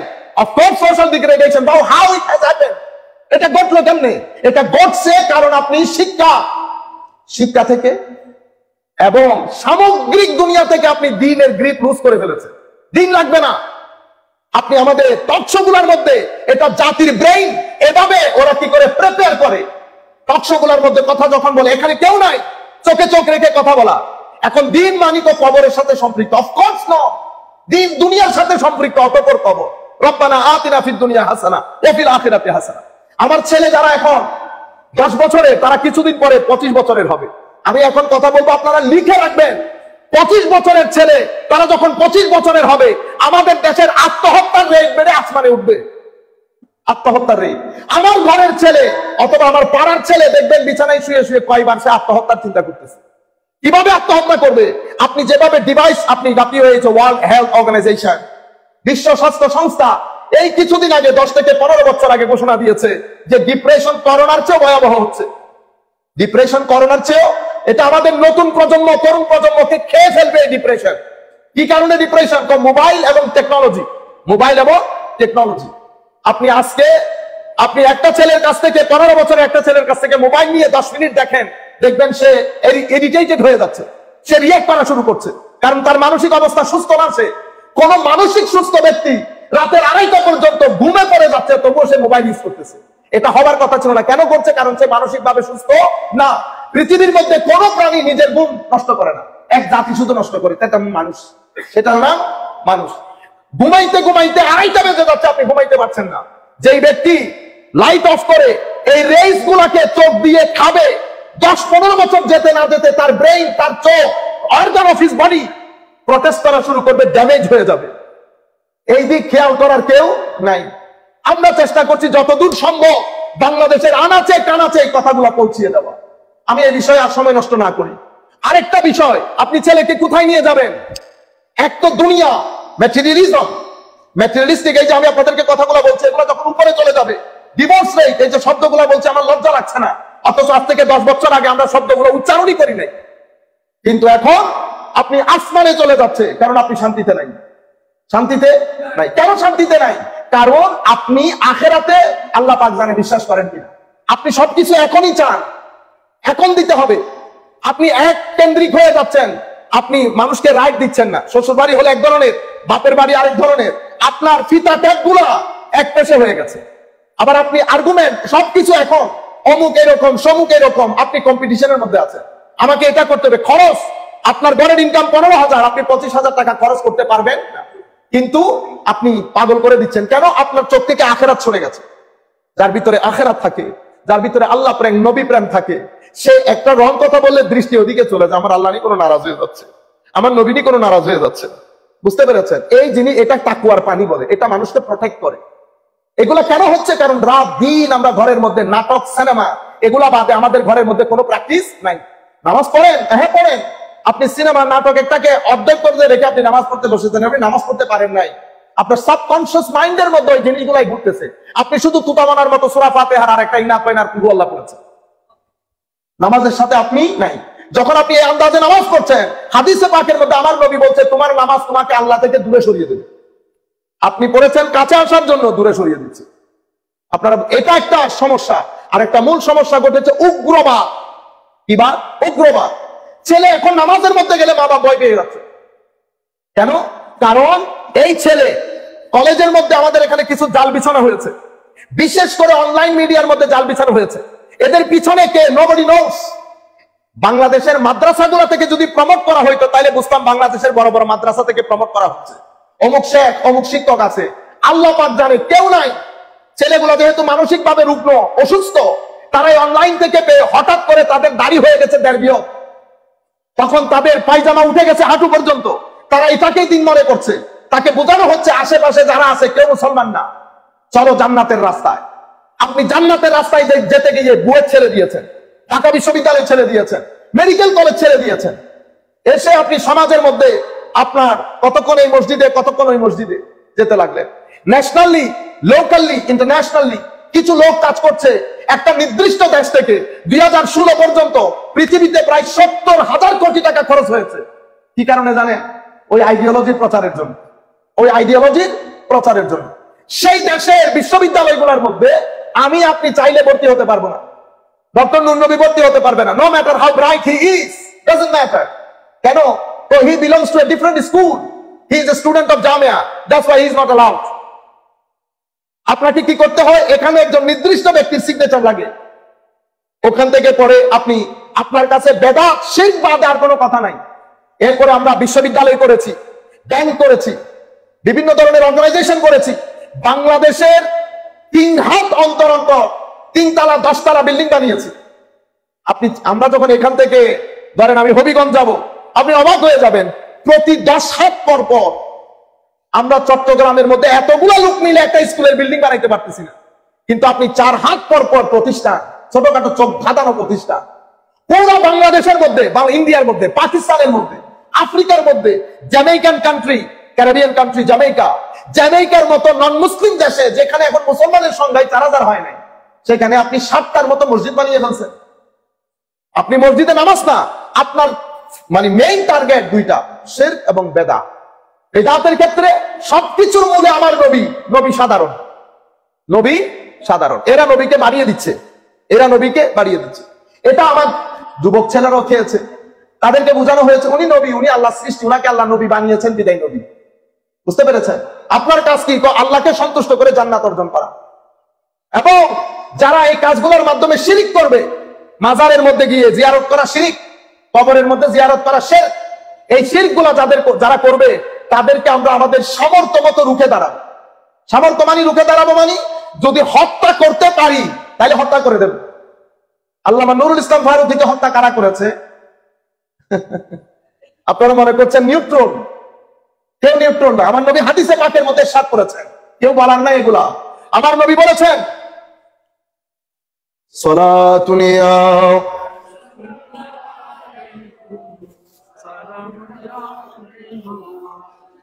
ওয়াল হাবিবুল্লাযী তুরজা শাফাতুহু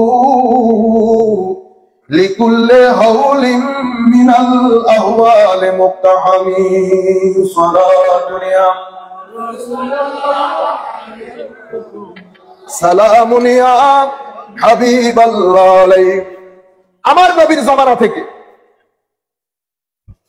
2টা গ্রুপ, মানে 2টা ধারা, একটা সাহাবায়ে কেরামের ধারা আর একটা খারেজি ধারা।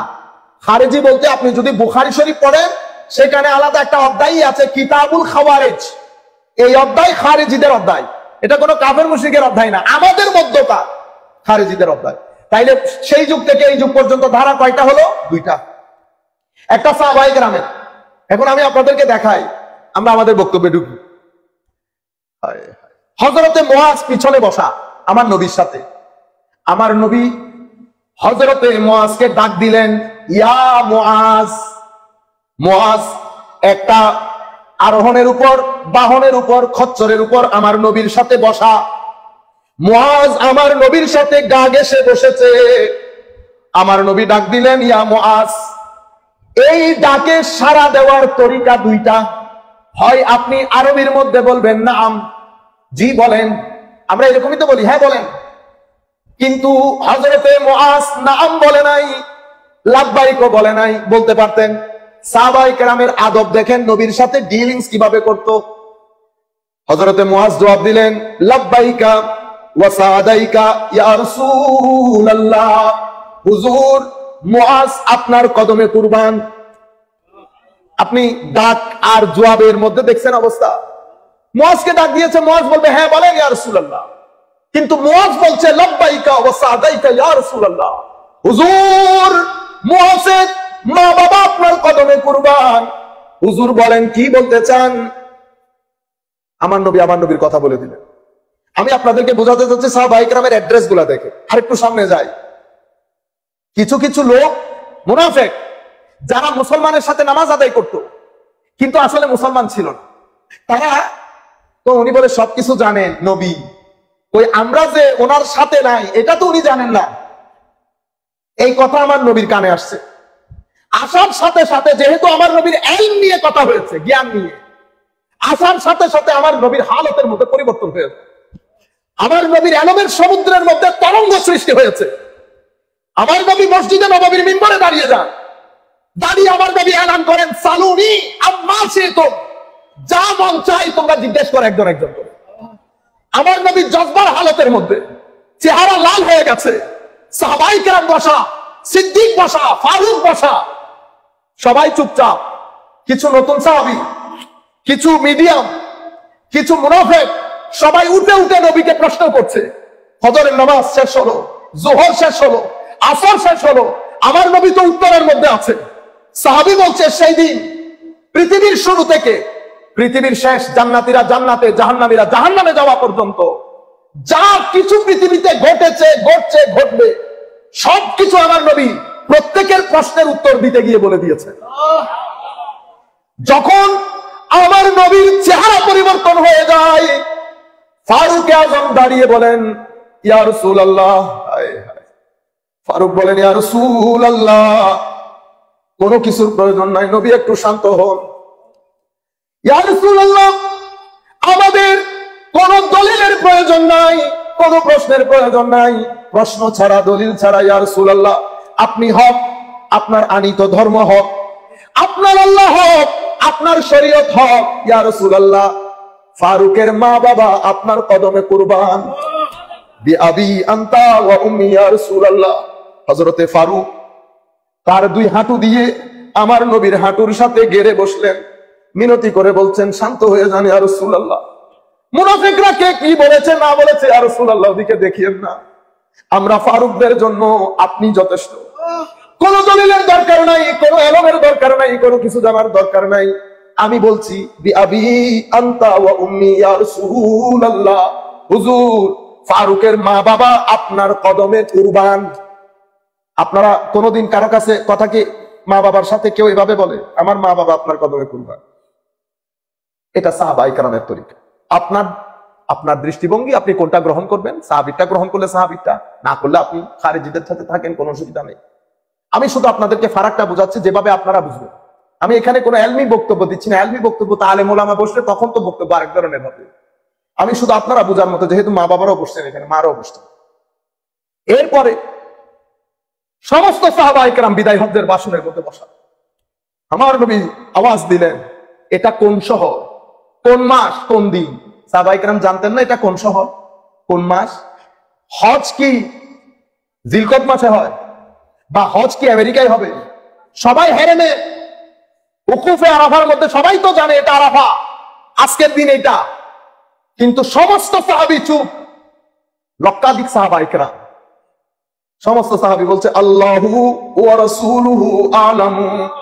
হুজুর আমরা কোনো কিছুই জানি না, আপনি আর আপনার খোদা ভালো জানেন। আজকের দিনে যদি আমি বলতাম, আপনি আমাকে মুশরিক বলতেন। কেন? আপনি তো এখন ফতোয়া দিতে দিতে এত দূর চলে গেছেন, মসজিদের মধ্যে আল্লাহ আর মোহাম্মদ বলে একসাথে লেখা যাবে না। বুঝতে পেরেছেন?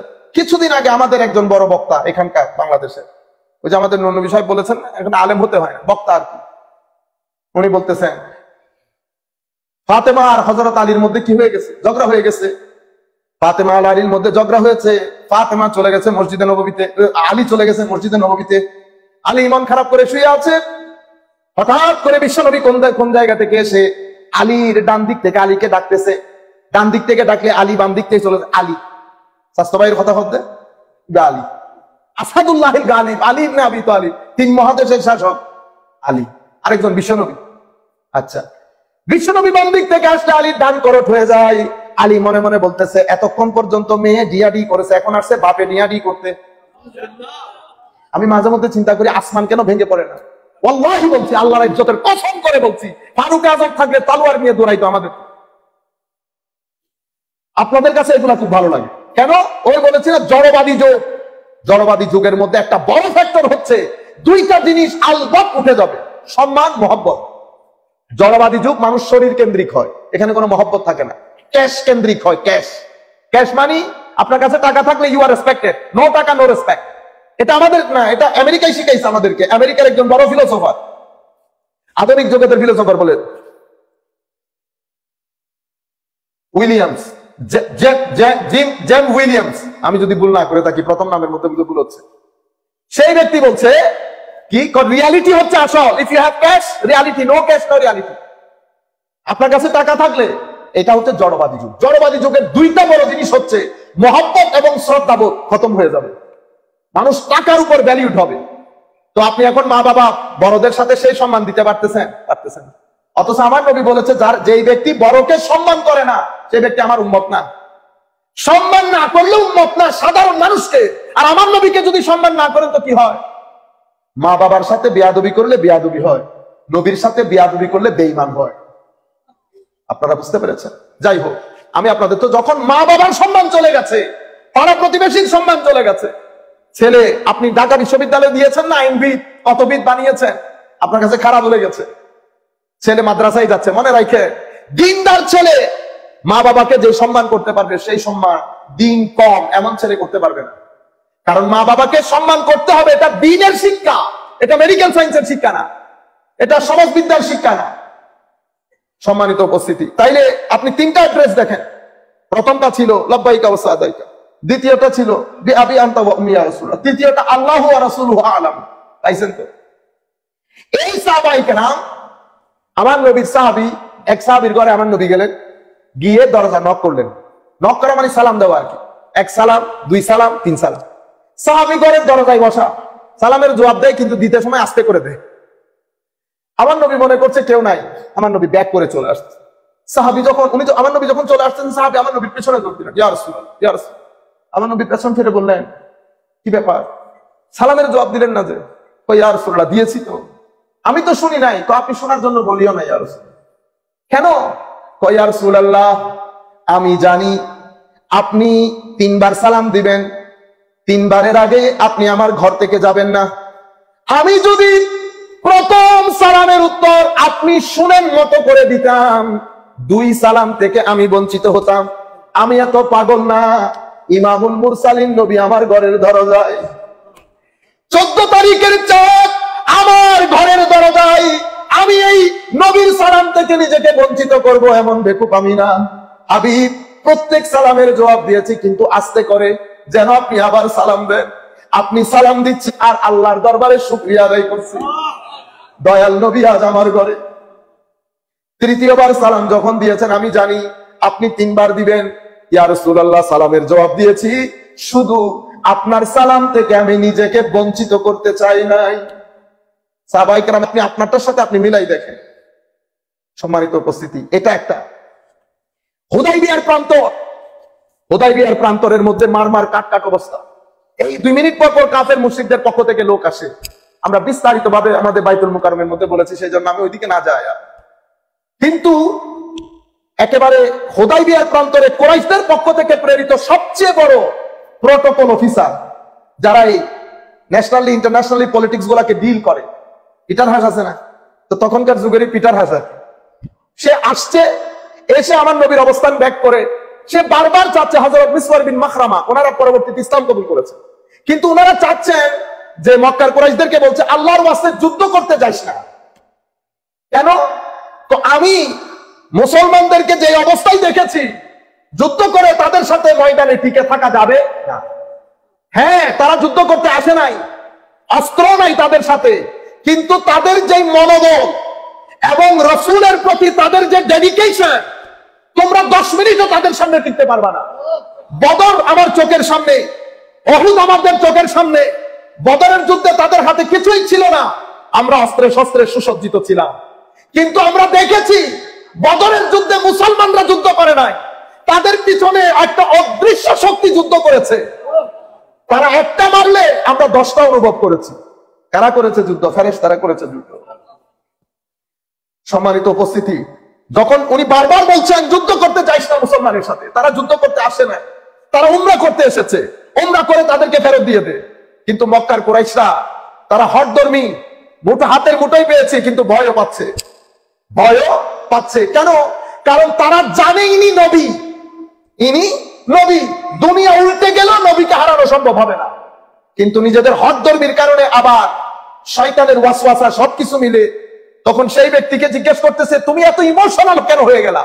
তো কারণ আমি যেই দৃশ্য দেখেছি, সেই দৃশ্য আমি তখনকার দেশের সুপার পাওয়ারদের দেশেও আমি এই দৃশ্য দেখি নাই। কি দৃশ্য দেখেছো? ওয়াল্লাহি মা রাআইতু রাজুলান ইউআযজিমুহু আসহাবুহু মা ইউআযজিমু আসহাবু মুহাম্মাদিন মুহাম্মাদা সাল্লাল্লাহু আলাইহি ওয়াসাল্লাম। ও আমার ভাই, আল্লাহর ইজ্জতের কসম করে বলছি তোমাদেরকে, আমি কিসরা কাইসারের রাজপ্রাসাদের মধ্যে গিয়েছি, তাদের মানুষকে তাদেরকে এত সম্মান করতে দেখি নাই যত সম্মান আমি মুসলমানদেরকে দেখেছি তাদের নবীকে করতে। তখন তারা জিজ্ঞেস করলো কি এমন দেখলা, কেমন সম্মান? তো আজীব সম্মান। মুহাম্মদ যখন থুতু ফেলছে সাল্লাল্লাহু, উনি যখন থুতু নিক্ষেপ করছেন, আমি নিজের চোখে দেখেছি থুতুগুলো তারা হাতে নিয়ে মুখে আর বুকে মালিশ করছে। আমার নবী তারা বলছেন ওয়াল্লাহি মা তানাখামা রাসূলুল্লাহ সাল্লাল্লাহু আলাইহি ওয়াসাল্লাম নুখামাতান। আমার নবী যখন থুতু না শ্লেষা, যেটা নাক থেকে নিয়ে ফেলা হয়, এটা যখন ফেলছে, সাহাবায়ে কেরাম সেটা নিয়ে মালিশ করে মুখে আর বুকে লাগাচ্ছে। ফাদালাকা বিহা ওয়াজহাহু ওয়া জিবাহু। তারপর আমি দেখলাম নবী বানাচ্ছেন ওযু, ওযুর ব্যবহৃত পানি। সাহাবায়ে কেরাম একজন আরেকজনের পেছনে ভাগদৌড় করছে ওযুর পানিগুলা নেওয়ার জন্য। যেই ব্যক্তি পেয়েছে তার পেছনে আরো 10 জন ছুটছে, তো যেখানে পানি লেগেছে সেখানে একটু হাত মোছা করার জন্য। তো আমি দেখলাম এতগুলা সাহাবী কেউ মুহাম্মদের দিকে সাল্লাল্লাহু আলাইহি ওয়াসাল্লাম চোখ করে তাকাচ্ছে না, সবার দৃষ্টি নিচে। আদবের কারণে, সম্মানের কারণে কেউ তাদের নবীর দিকে তাকাচ্ছে না। হযরতে যায়েদ বিন আরকাম রাদিয়াল্লাহু তাআলা আনহু শেষ বয়সের মধ্যে কান্নাকাটির শেষ নাই। সাহাবী, জুনিয়র সাহাবী তাবেঈনরা জিজ্ঞেস করছে হুজুর আপনারা কত সৌভাগ্যবান, আপনারা নবীর দরবারে বসতেন, নবী কথা বললে শুনতেন, আপনারা আমার নবীর আওয়াজ শুনতেন। হযরতে যায়েদ বিন আরকামকে বলছে আপনাদের মতো সৌভাগ্যবান পৃথিবীতে তো আর কেউ নাই, আপনি কেন কাঁদছেন? ওইটা ঠিক বলেছো, কিন্তু আমরা নবীর মজলিসে বসলে আদবের কারণে নবীর চেহারার দিকে তাকাতাম না। পরিস্থিতি এমন হয়েছে, তোমরা যদি আমাকে জিজ্ঞেস করো নবীর চেহারা কেমন ছিল, আমি বলতে পারবো। কারণে দিন রাত মনের মধ্যে আমার নবীর সাথে অতিবাহিত সময়গুলো আমার মনে পড়লে আমার ভালো লাগে না, মুখ দিয়ে অজর দ্বারাই পানি বের হয়। আমি এত চেষ্টা করি আমার নবীর আকৃতি, আমার নবীর সূরতে পাককে আমার ভিতরে আনার জন্য। চোখকে বলি চোখরে একবার বল নবী কেমন ছিল, চোখ বলে নবীর দরবারে বসলে আমরা তো নিচের দিকে তাকিয়ে থাকতাম। মিসওয়ার যখন বলছেন, তো নবীর দরবারের সাহাবায়ে কেরাম এতগুলা সাহাবী পাখির মতো নিজের দিকে তাকিয়ে আছে, নবীর দিকে কেউ তাকায় না। এই নবী যখন কোনো কিছু করতে বলতো, লক্ষাধিক সাহাবী একসাথে গিয়ে ওই কাজ করতে চাইতো। এমন অবিডিয়েন্স, এমন প্রেম, এমন এশক। নবীর চুল মুবারক কাটা হচ্ছে। মুসলিম শরীফের রওয়ায়াত, যে রওয়ায়াত গুলা বলছি সব বুখারী মুসলিম শরীফের রওয়ায়াত, বাইরের কোনো কিছু। নবীর চুল কাটছে। হযরতে আনাস বিন মালিক বলছেন, রাআইতু রাসূলুল্লাহ সাল্লাল্লাহু আলাইহি ওয়াসাল্লাম ওয়াল হাল্লাকু ইয়াহলিকুহু, আমি নিজের চোখে দেখেছি নাপিত যখন আমার নবীর চুল মুবারক কাটছেন, ফাআতাফা বিহি আসহাবুহু, সমস্ত সাহাবায়ে কেরাম চতুর্দিকে আমার নবীকে তাওয়াফ করছে, হাত কানা জালের মতো বিছিয়ে দিয়েছে যেন কোনো চুল নিচে না পড়ে। চুলের প্রতি, আমার নবীর চুল মুবারকের প্রতি, এটা সাহাবায়ে কেরামের আদব। বুখারী শরীফের মধ্যে হযরতে আবু উবাইদা জলিলুল কদর সাহাবী হযরতে আনাস বিন মালিককে বলছে, আনাস শুনেছি তোমার কাছে আমার নবীর চুল মুবারক আছে।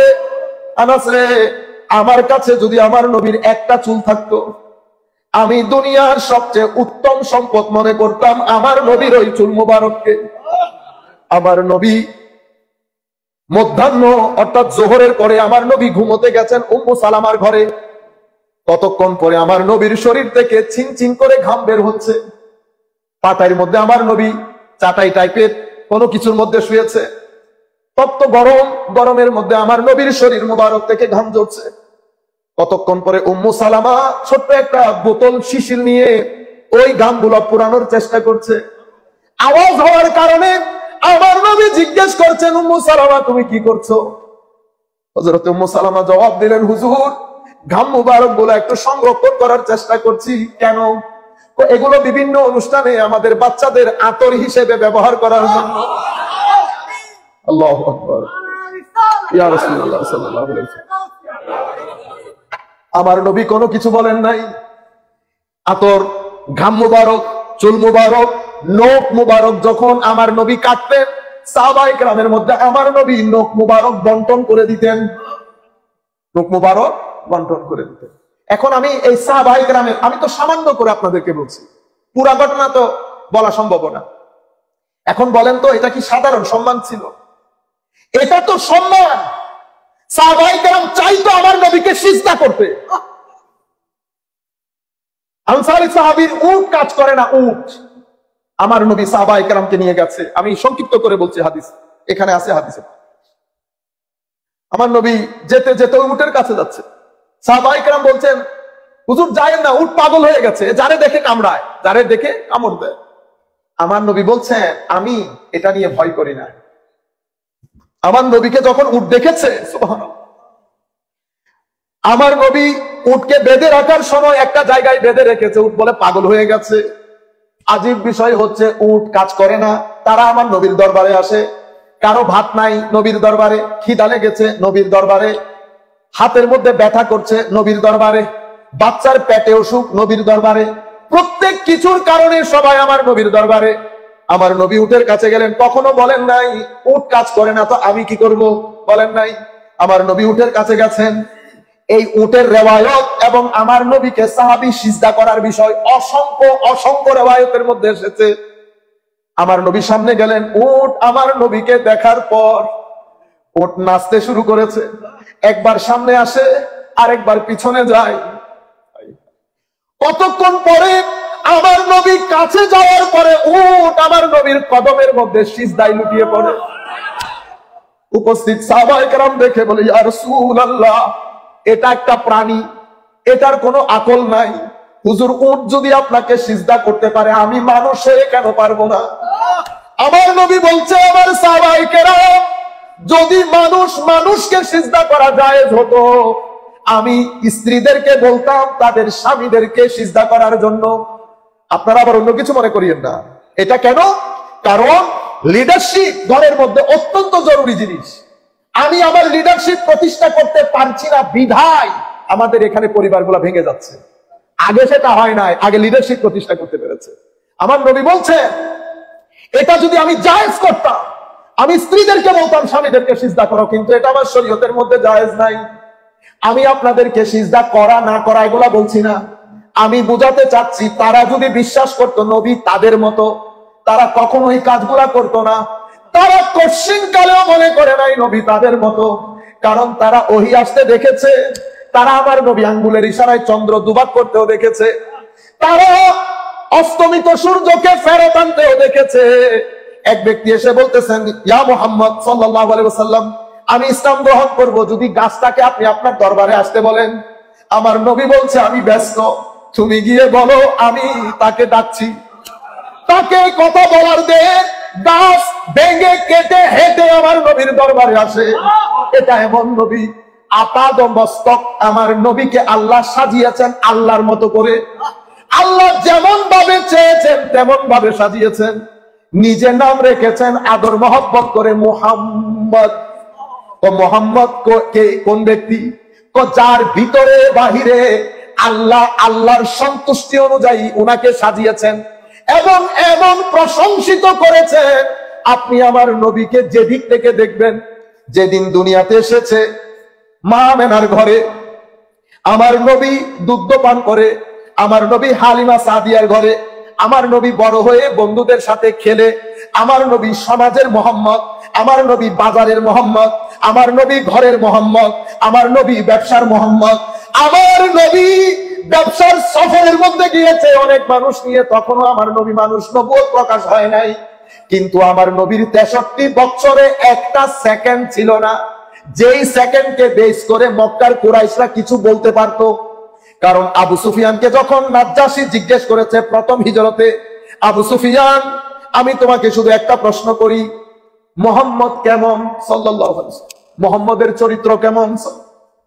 আবু সুফিয়ান রাদিয়াল্লাহু আনহু তখন ইসলাম কবুল করেন নাই। তখন উনি বলছেন, নাজ্জাশী খলিফারে আপনাকে একটা কথা বলি, মুহাম্মদ সাল্লাল্লাহু আলাইহি ওয়াসাল্লামের সাথে আমাদের অনেক ক্ষেত্রে মত পার্থক্য, কোনো সন্দেহ নাই। আমাদের বাপ দাদাদের ধর্মকে চ্যালেঞ্জ করেছে, কোনো সন্দেহ নাই। কিন্তু ব্যক্তি হিসেবে যদি জিজ্ঞেস করো, আমার দুই চোখ মুহাম্মদের মতো কোনো মানুষ দেখে নাই। আমার নবী 40 বছরের জীবনের মধ্যে বন্ধুর সাথে খেলেছেন, বিভিন্ন সফরের মধ্যে গিয়েছেন।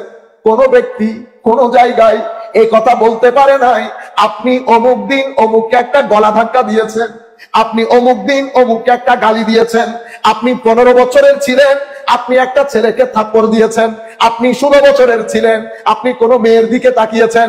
এই 40 বছরের জীবনকে আমার আল্লাহ নবুয়তের দলিল হিসেবে পেশ করেছেন। হাবিব তাদেরকে বলেন, নবী না দেখতে আপনার 40 বছরের জীবন দেখতে কেমন ছিলেন আপনি? আমার নবী যখন ওহী নিয়ে ঘরে আসে, আমার নবী ভীত সন্ত্রস্ত, এম্বারেসড, এত বড় নবুয়তি জিম্মাদারি কিভাবে পালন করবে? এটা দেখে হযরতে খাদিজা বলছেন, খাদিজাতুল কুবরা রাদিয়াল্লাহু তাআলা আনহা আমাদের আম্মা জান বলছে, ইয়া রাসূলুল্লাহ আপনি মন খারাপ করবেন না, আপনি ভীত সন্ত্রস্ত হবেন না, এম্বারেসড হবেন না। আমি 100% শিওর আল্লাহ আপনাকে কখনো এম্বারেসমেন্ট সিচুয়েশনে ফেলবে না। কেন?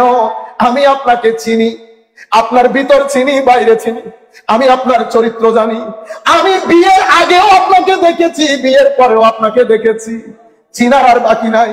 আপনি সেই মুহাম্মদ সাল্লাল্লাহু আলাইহি ওয়াসাল্লাম না, যিনি এলাকার যারা বুড়ি মহিলা যাদের ইনকাম নাই, পিঠে ভার করে আপনি তাদের জন্য খাদ্য সরবরাহ করেন।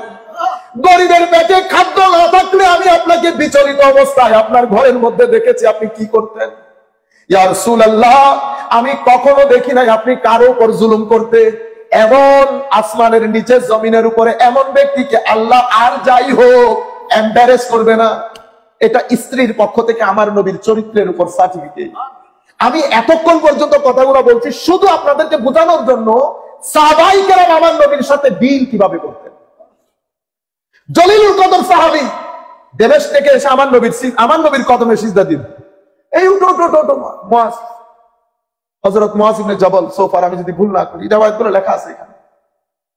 কি কাজ করলা? কই ইয়া রাসূলুল্লাহ দিমেশকের মধ্যে ছিলাম, আমি নিজের চোখে দেখেছি নন মুসলিম তারা তাদের ধর্মীয় যারা নেতা তাদেরকে সিজদা করতে দেখেছি। ইয়া রাসূলুল্লাহ দুনিয়ার সমস্ত নেতা এক জায়গায়, আপনি আরেক জায়গায়, তারা তাদের গুলাকে পারলে আমি কেন আপনাকে পারবো না? বুঝতে পেরেছেন? আমার নবী ওই একই কথা বলেছেন, সিজদা আমাদের এখানে অন্য, আমি সিজদার দিকে যাই না, এটা তো একটা ইমোশন। আমার নবী নিষেধ করে দিয়েছেন, আমাদের শরীয়তের মধ্যে সেটা নাই, এন্ড অফ দ্য স্টোরি। কিন্তু আমি ওইটা বুঝাতে চাচ্ছি না, আমি চাচ্ছি আপনাদেরকে ইমোশনটা বুঝাইতে। সাহাবায়ে কেরাম আমার নবীর জন্য কোন ইমোশন রাখতেন? হযরতে বেলাল রাদিয়াল্লাহু তাআলা আমার নবীর ইন্তেকালের পরে পুরো মদিনা শরীফ ছেড়ে দিয়েছেন। হযরতে বেলাল যখন চলে যাচ্ছেন, পুরা মদিনার আকাশ বাতাস প্রত্যেক ব্যক্তির কান্না। বেলাল মদিনা ছেড়ে দিচ্ছে, বেলাল মদিনায় থাকতে পারে না। দীর্ঘদিন পরে বেলাল মদিনা শরীফ আসলো আমার নবীর সাথে জিয়ারত করতে। নিশ্চয় আমার নবী স্বপ্ন যুগে বলেছেন বেলাল আর কতদিন দূরে। বেলাল আসছে, বেলাল আসার পরে আমার নবীর মাজার শরীফ করে এমন কান্নায় ভেঙে পড়েছেন, মদিনার গাছবাস পর্যন্ত সেই দিন কেঁদেছে। পুরো মদিনা শরীফের মধ্যে ছড়িয়ে গেছে আমার নবীর বেলাল এসেছে। বেলাল কাঁদে, মদিনার মানুষজন একসাথে বেলালের সুরে কাঁদে। বেলালের কান্নার শেষ নাই, মদিনার মানুষজনের কান্নায় শেষ নাই। অনেক রিওয়ায়াতের মধ্যে এসেছে সেদিন বেলালের কান্নাতে আকাশ বাতাস পর্যন্ত কেঁদেছে নবীর বিচ্ছেদের ব্যথায়। আমরাও মার বিচ্ছেদের ব্যথায় কাঁদি। আরো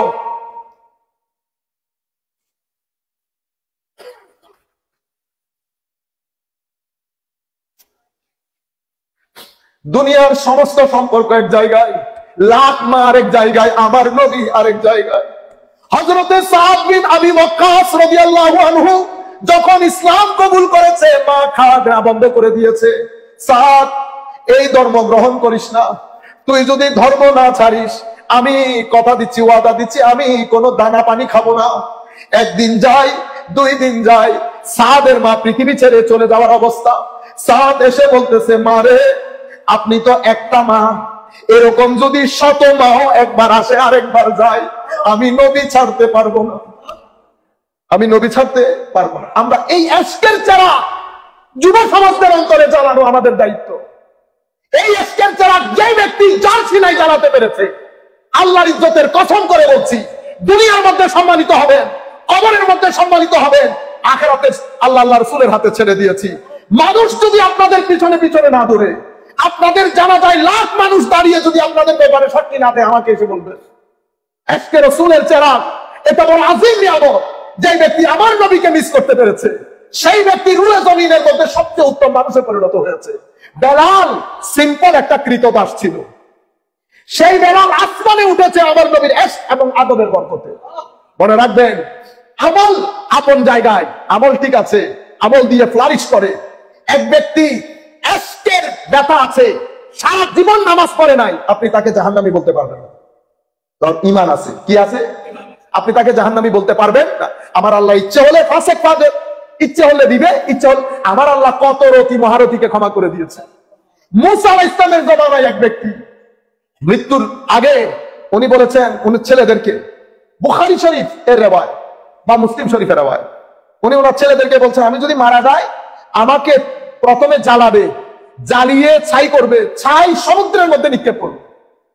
আমার আল্লাহ রাব্বুল আলামিন যখন ছাই সমুদ্রে নিক্ষেপ করলো, আমার আল্লাহ ফেরেশতাদেরকে ডেকে বললেন, তোমরা তার ছাইগুলা একসাথে করো, আমি তাকে আবার দাঁড় করাবো।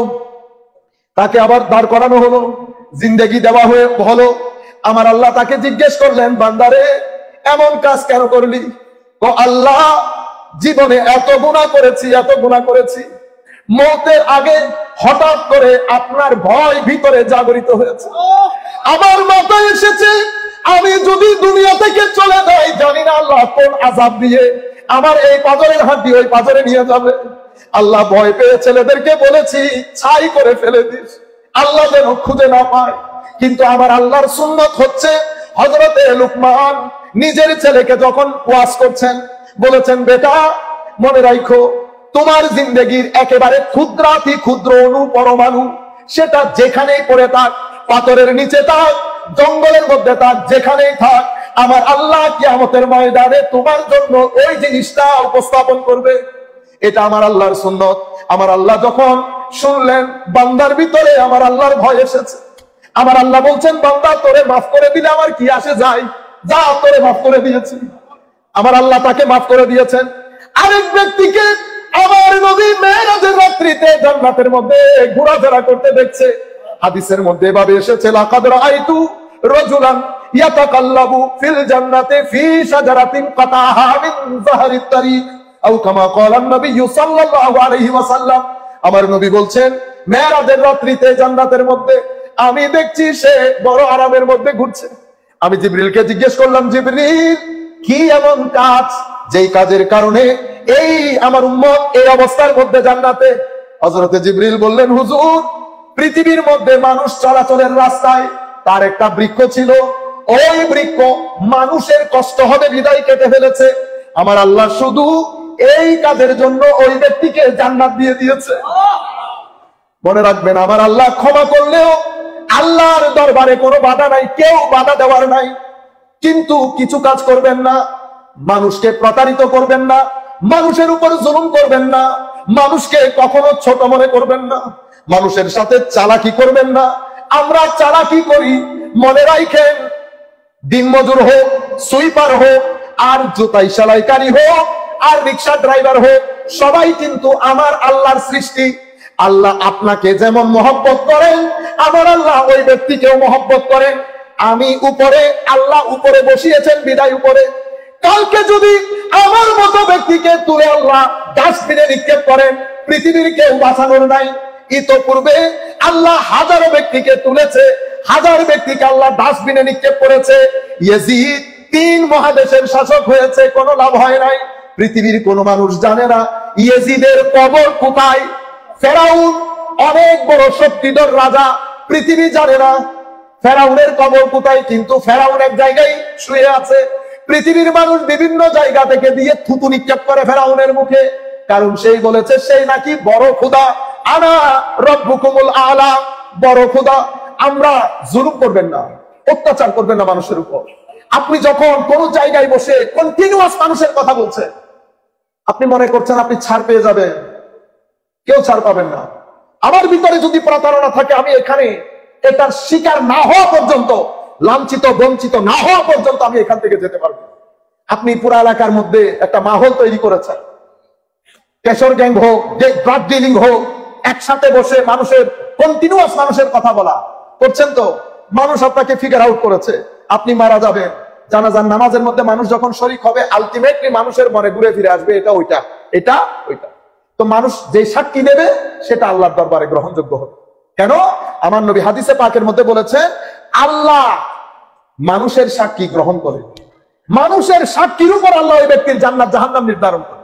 এটা হতেই পারে না এক ব্যক্তি ভালো হবে আর মানুষ তাকে খারাপ সাক্ষী দেবে, এটা কখনো হবে না। এটা কখনো, গুনাহ আমরা করব, আমরা গুনাহ না করলে কে গুনাহ করবে? কিন্তু খবরদার, জিন্দেগিতে কখনো, আজকের পর থেকে অন্তত, মানুষের সাথে কখনো প্রতারণা করবেন না। প্রত্যেক ক্রিয়ার একটা প্রতিক্রিয়া আছে। প্রতারণা করবেন, প্রতারিত হবেন। একবার করবেন, মিনিমাম 700 বার প্রতারিত হবেন। মানুষকে অপমান করবেন, অপমানিত হবেন। আপনি করবেন একবার, আপনি হবেন মিনিমাম 700 বার। এবং আল্লাহ যখন আপনাকে ওই ট্র্যাপের মধ্যে ফেলবে, আপনি বের হয়ে আসতে পারবেন না। আশপাশ দেখেন, কখনো মানুষকে ঠকানোর চেষ্টা করবেন না। মনে রাখবেন, প্রত্যেক ব্যক্তির পেছনে একজন মনিটর করছে। সেই কারণে আল্লাহ নিজের নাম দিয়েছেন রাকিব। রাকিব মানে অল ওয়াচিং, যিনি ওয়াচ করে, ক্যামেরার মতো লাগিয়ে রেখেছে আপনার সাথে। আপনার সমস্যা হয়, আমাদের সমস্যা হয় না, টাকা পয়সার সমস্যা, কত কিছুর সমস্যা। আমরা কখনো অমুক ব্যক্তি, কখনো সমুক ব্যক্তি, কিন্তু আমার আল্লাহ প্রত্যেক রাতে আপনাকে ডেকে ডেকে বলে, বান্দা কোনো সমস্যা আছে? সেই আল্লাহর দরবারে আমরা কখনো যাই না, মানুষের ধারে ধারে ঘুরি। অথচ একবার রাত্রে সিজদা দিয়ে যদি আল্লাহর দরবারে চান, আমার আল্লাহ 70,000 দরজা খুলে দিয়ে বলে, বান্দা কি চাস বল, আসি তো, এখনো বুড়া হয়ে যায় না। সেই জায়গাগুলো থেকে আমাদের সম্পর্ক নষ্ট হয়ে গেছে। যাই হোক, আমি আপনাদেরকে আমাদের বক্তব্য সংক্ষিপ্ত করি শেষের দিকে। সম্মানিত উপস্থিতি, এই উগ্রপন্থী এসে আপনি বুয়েট ছেড়ে দিচ্ছেন, ঢাকা বিশ্ববিদ্যালয় ছেড়ে দিচ্ছেন, কি আপনি দিনের দাওয়াত? কিসের দিনের দাওয়াত দিচ্ছেন আপনি? এখানে কোনো দিনের দাওয়াত হয় না। এখানে আপনাকে নামাজের ফরজ, রোজা, ওয়াজিব এগুলো শেখানো হচ্ছে। আসল জিনিস শেখানো হচ্ছে কোনটা? ওইটাই, আমার নবী শানকে ছোট করা, খাটো করা। কেন? কারণ একদল এসে, এখান থেকে একজন এসে বলতেছেন আমি মাযহাব মানতেছি না, এটা 3 বছর পরে। আরেকজন এসে বলতেছেন আমি কোরআন হাদিস মানতেছি না, এটা 300 বছর পরে। আরেকজন তারা কথা বলতেছেন। এরপরে আপনার ভিতরে আপনি মানুষকে শিখাচ্ছেন, এরা বেশি বেশি করে, এরা বেশি বেশি করে। আমি শুধু এই পয়েন্টটা কয়েক মিনিট বলে শেষ করে দিচ্ছি। আজকে আমাদের মূল বিষয় আমরা যেতে পারি না, তবুও নবুয়ত নিয়ে সামান্য করে না বললে হক আদায় হবে না। আমি 10 মিনিটের মধ্যে বক্তব্য শেষ করে দিচ্ছি। সম্মানিত উপস্থিতি, পবিত্র কোরআনের মধ্যে আমার আল্লাহ এই যে নবী শব্দ, আমি সংক্ষিপ্ত করে বলে দিই, পরে কোথাও বলবো। নবী, নবী জিনিসটা কি? এটা আরবি শব্দ। আমি এখন আপনাকে যেই শব্দের অর্থ বলবো সেটা আপনারা এই সমস্ত কিতাবের মধ্যে চেক করতে পারবেন। যেমন তাহজিবুল লুগা আবু মনসুর আল আজহারি, আসিহা আবু নাসর আল ফারাবি, লিসানুল আরব ইবনে মনজুর, আশ-শাফা কাজী আয়াস, বাবুন নবুয়া আলাদা একটা চ্যাপ্টার আছে। এরপরে আকীদার কিতাবের মধ্যে শারহুল মাওয়াকিফ ইমাম শরীফ আল জুবজানি, শারহুল মাকাসিদ ইমাম তাফতাজানি, এই সমস্ত কিতাব এবং যত কিতাবের মধ্যে নবী শব্দটা এসেছে, নবীর অর্থ কি? তো নবী শব্দটি হয় হামজা দিয়ে হবে নবী, অথবা হামজা ছাড়া হবে। শব্দটা হামজা দিয়ে অথবা হামজা ছাড়া। তো হামজা দিয়ে হামজা ছাড়া যে অর্থেই হোক, নবী শব্দটির অর্থ হবে দুইটা, নবী অথবা নবী। একটা অর্থ হবে সংবাদদাতা, সংবাদদাতা। মাদ্রাসার ছেলেরা বুঝবে নবী শব্দটি এটা ইসমে ফাইলের ওজনে অর্থ হবে মফউল, হয় ফাইল নয় মফউল। আমি এভাবে বলি আপনাদেরকে যে নবী এটার অর্থ হবে হয় মুনাব্বি নতুবা মুনাব্বা। মুনাব্বি মানে যিনি গায়েবের সংবাদ দান করেন, অদৃশ্যের সংবাদ দান করেন। আর যদি মুনাব্বা হয় তো অর্থ হবে যাকে অদৃশ্যের সংবাদ দেওয়া হয়। তো নবীকে নবী কেন বলা হচ্ছে? কারণ নবী অদৃশ্যের সংবাদ দেয়, সেই কারণে নবীকে নবী। হ্যাঁ, বুঝতে পেরেছেন? এই কারণে পবিত্র কোরআনের অসংখ্য আয়াতের মধ্যে আল্লাহ বলছেন তিলকা মিন আম্বাইল গায়ব নুহিহি ইলাইক, এবং অসংখ্য আয়াত আল্লাহ রাব্বুল আলামিন বলছেন আল্লাহ গায়েবের ইত্তেলা দেয়, খবর দেয়, গায়েবের জ্ঞান দান করে কাদেরকে? যাদেরকে আল্লাহ নবী হিসেবে বেছে নেন। আপনারা বুঝতে পেরেছেন? আমি সংক্ষিপ্ত করে বলে যাচ্ছি। এরপরে নবীর আরেকটা শব্দ হামজা দিয়ে হোক অথবা হামজা ছাড়া হোক, অর্থ এগুলাই হবে। আরেকটা হবে মুআল্লিম অথবা মুআল্লাম, যাকে আল্লাহ শিক্ষক হিসেবে পাঠিয়েছেন অথবা আল্লাহ যাকে বেধড়ক জ্ঞান দান করেছেন তাকে নবী বলা হয়। আপনারা এতটুকু তো বুঝতে পেরেছেন? আচ্ছা, এই নবীর সাথে দুইটা জিনিসের সম্পর্ক, একটা হচ্ছে গায়েবের খবর আর একটা হচ্ছে এলম, জ্ঞান।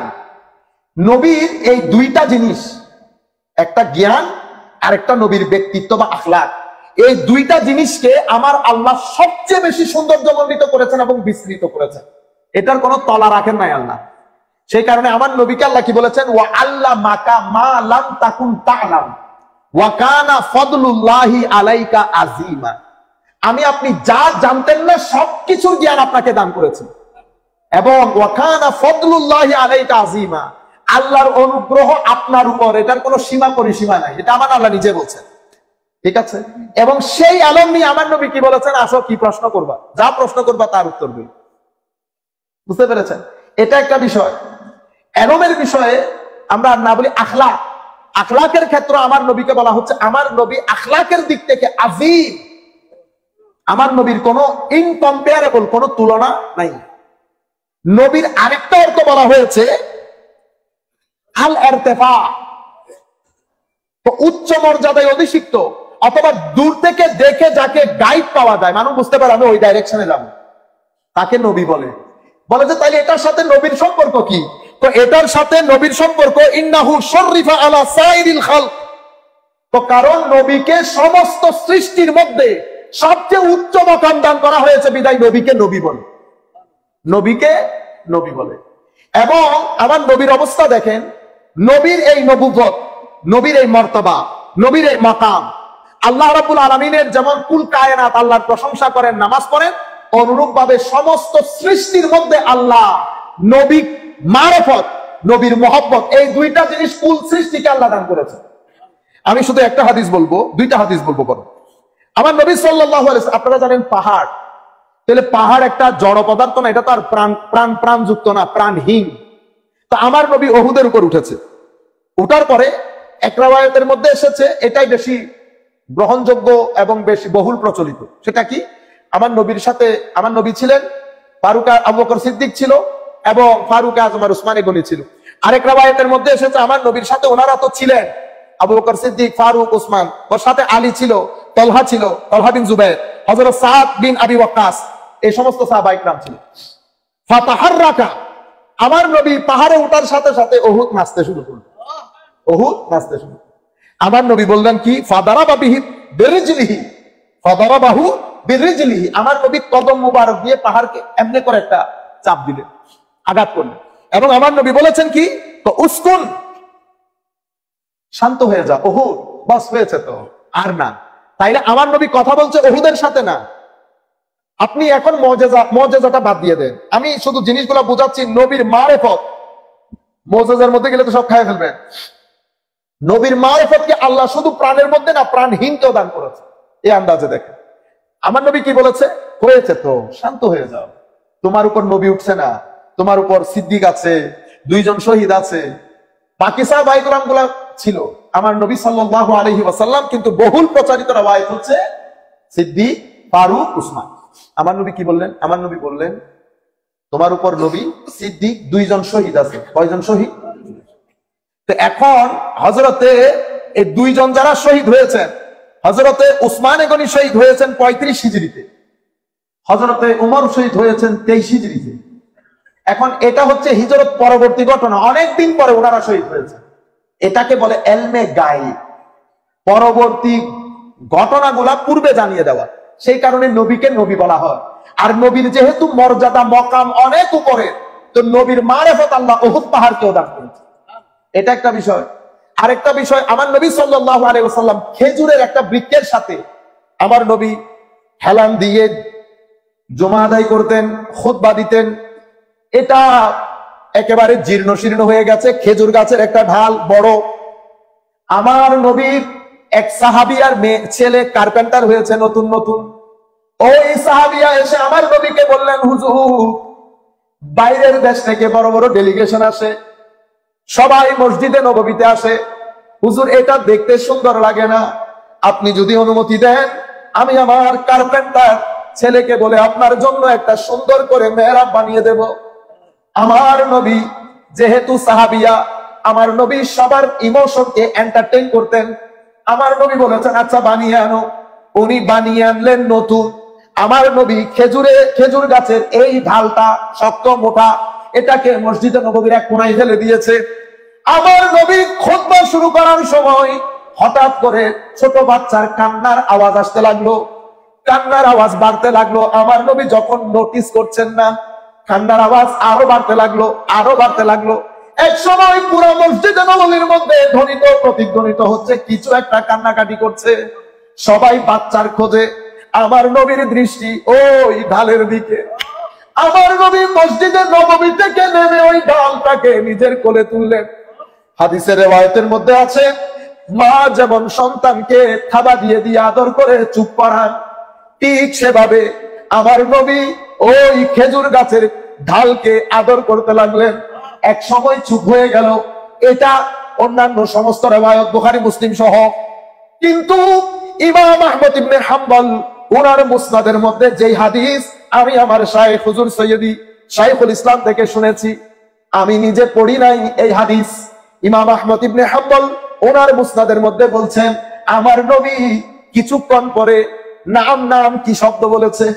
সাহাবায়ে কেরাম আমার নবীকে বলছেন হুজুর ঘটনা আমাদের চোখের সামনে, কিন্তু পরবর্তীতে আপনি কি কি জিজ্ঞেস করেছেন, আমার নাম বলেছেন, ঘটনা কি? আমার নবী বলছে আমি ঢালকে জিজ্ঞেস করলাম কান্নাকাটি করিও না, তুমি যদি চাও আমি দুনিয়ার কোন বাগানে তোমাকে লাগিয়ে দেব, মুমিনরা তোমার খেজুর খাবে, আর যদি তুমি চাও আমি তোমাকে জান্নাতের বাগানেও লাগিয়ে দেব, জান্নাতীরা সেখানে খাবে। তো আমি এই 2 অপশন দেওয়ার পরে খেজুরের ওই ডাল আমাকে পরকালের ওই জান্নাতের কথা বলেছে, তাই আমি বললাম নাম, কবুল করলাম, তোমার দোয়াও কবুল হয়েছে। আপনি এখন চিন্তা করে দেখেন তো, এত আর আমি আর লম্বা বক্তব্য দিতে হচ্ছে না। এটা একটা খেজুরের গাছ, এটা একটা মানে এটা তো আর প্রাণহীন, একেবারে শুকিয়ে কাঠ হয়ে গেছে না। এটা আমার নবীর বিচ্ছেদের ব্যথায় কাঁদছে। আমার নবী ওহুদের পাহাড়ে উঠেছে, ওহুদ নাচতে শুরু করেছে। হযরত উকাশা এক যুদ্ধের মধ্যে আমার নবীকে বলছে ইয়া রাসূলুল্লাহ তলোয়ার তো ভেঙে গেছে, খেজুর গাছে ঢাল একটা নিয়ে এসেছি, ইয়া রাসূলুল্লাহ এটাকে একটা কিছু একটা করে দেন। আমার নবী কি পরে ফু দিয়েছেন, ওটা তালোয়ারের মতো হযরত উকাশা দীর্ঘক্ষণ যুদ্ধ করেছে। সেটা ইমাম জালালউদ্দিন সুয়ুতী উনার কিতাবের মধ্যে এটা বর্ণনা দিয়েছে।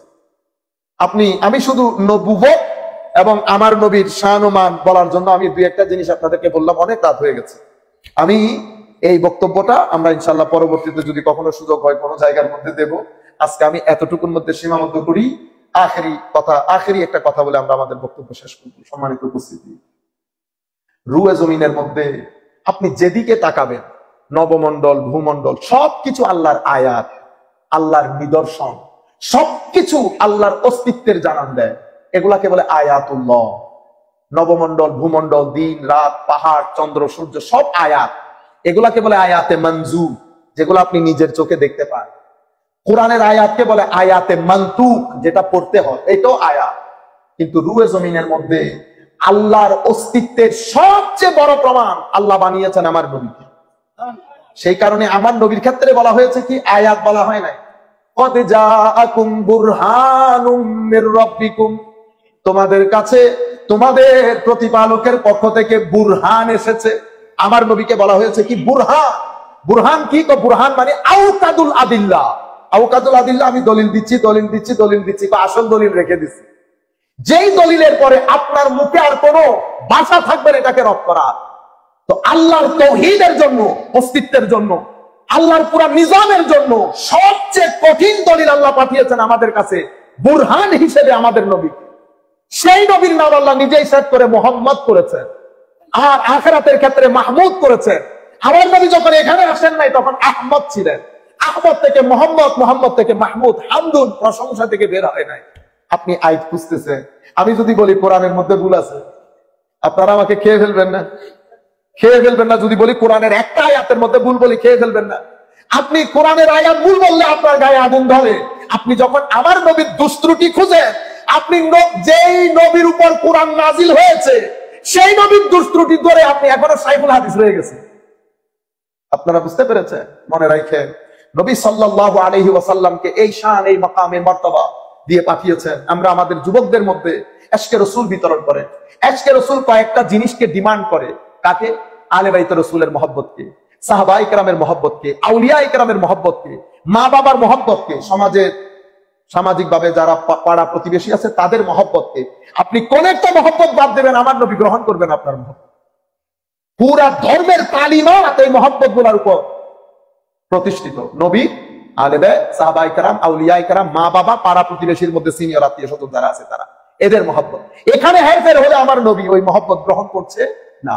সুতরাং ছেলে সন্তানদেরকে শুধু নামাজ পড়তে গেলে খুশি হয়ে যায় না, 3 দিন পরে এই ছেলে প্রত্যেকে কোথায় গিয়ে বোমাবাজি করবে আপনি কল্পনা করতে পারবেন না।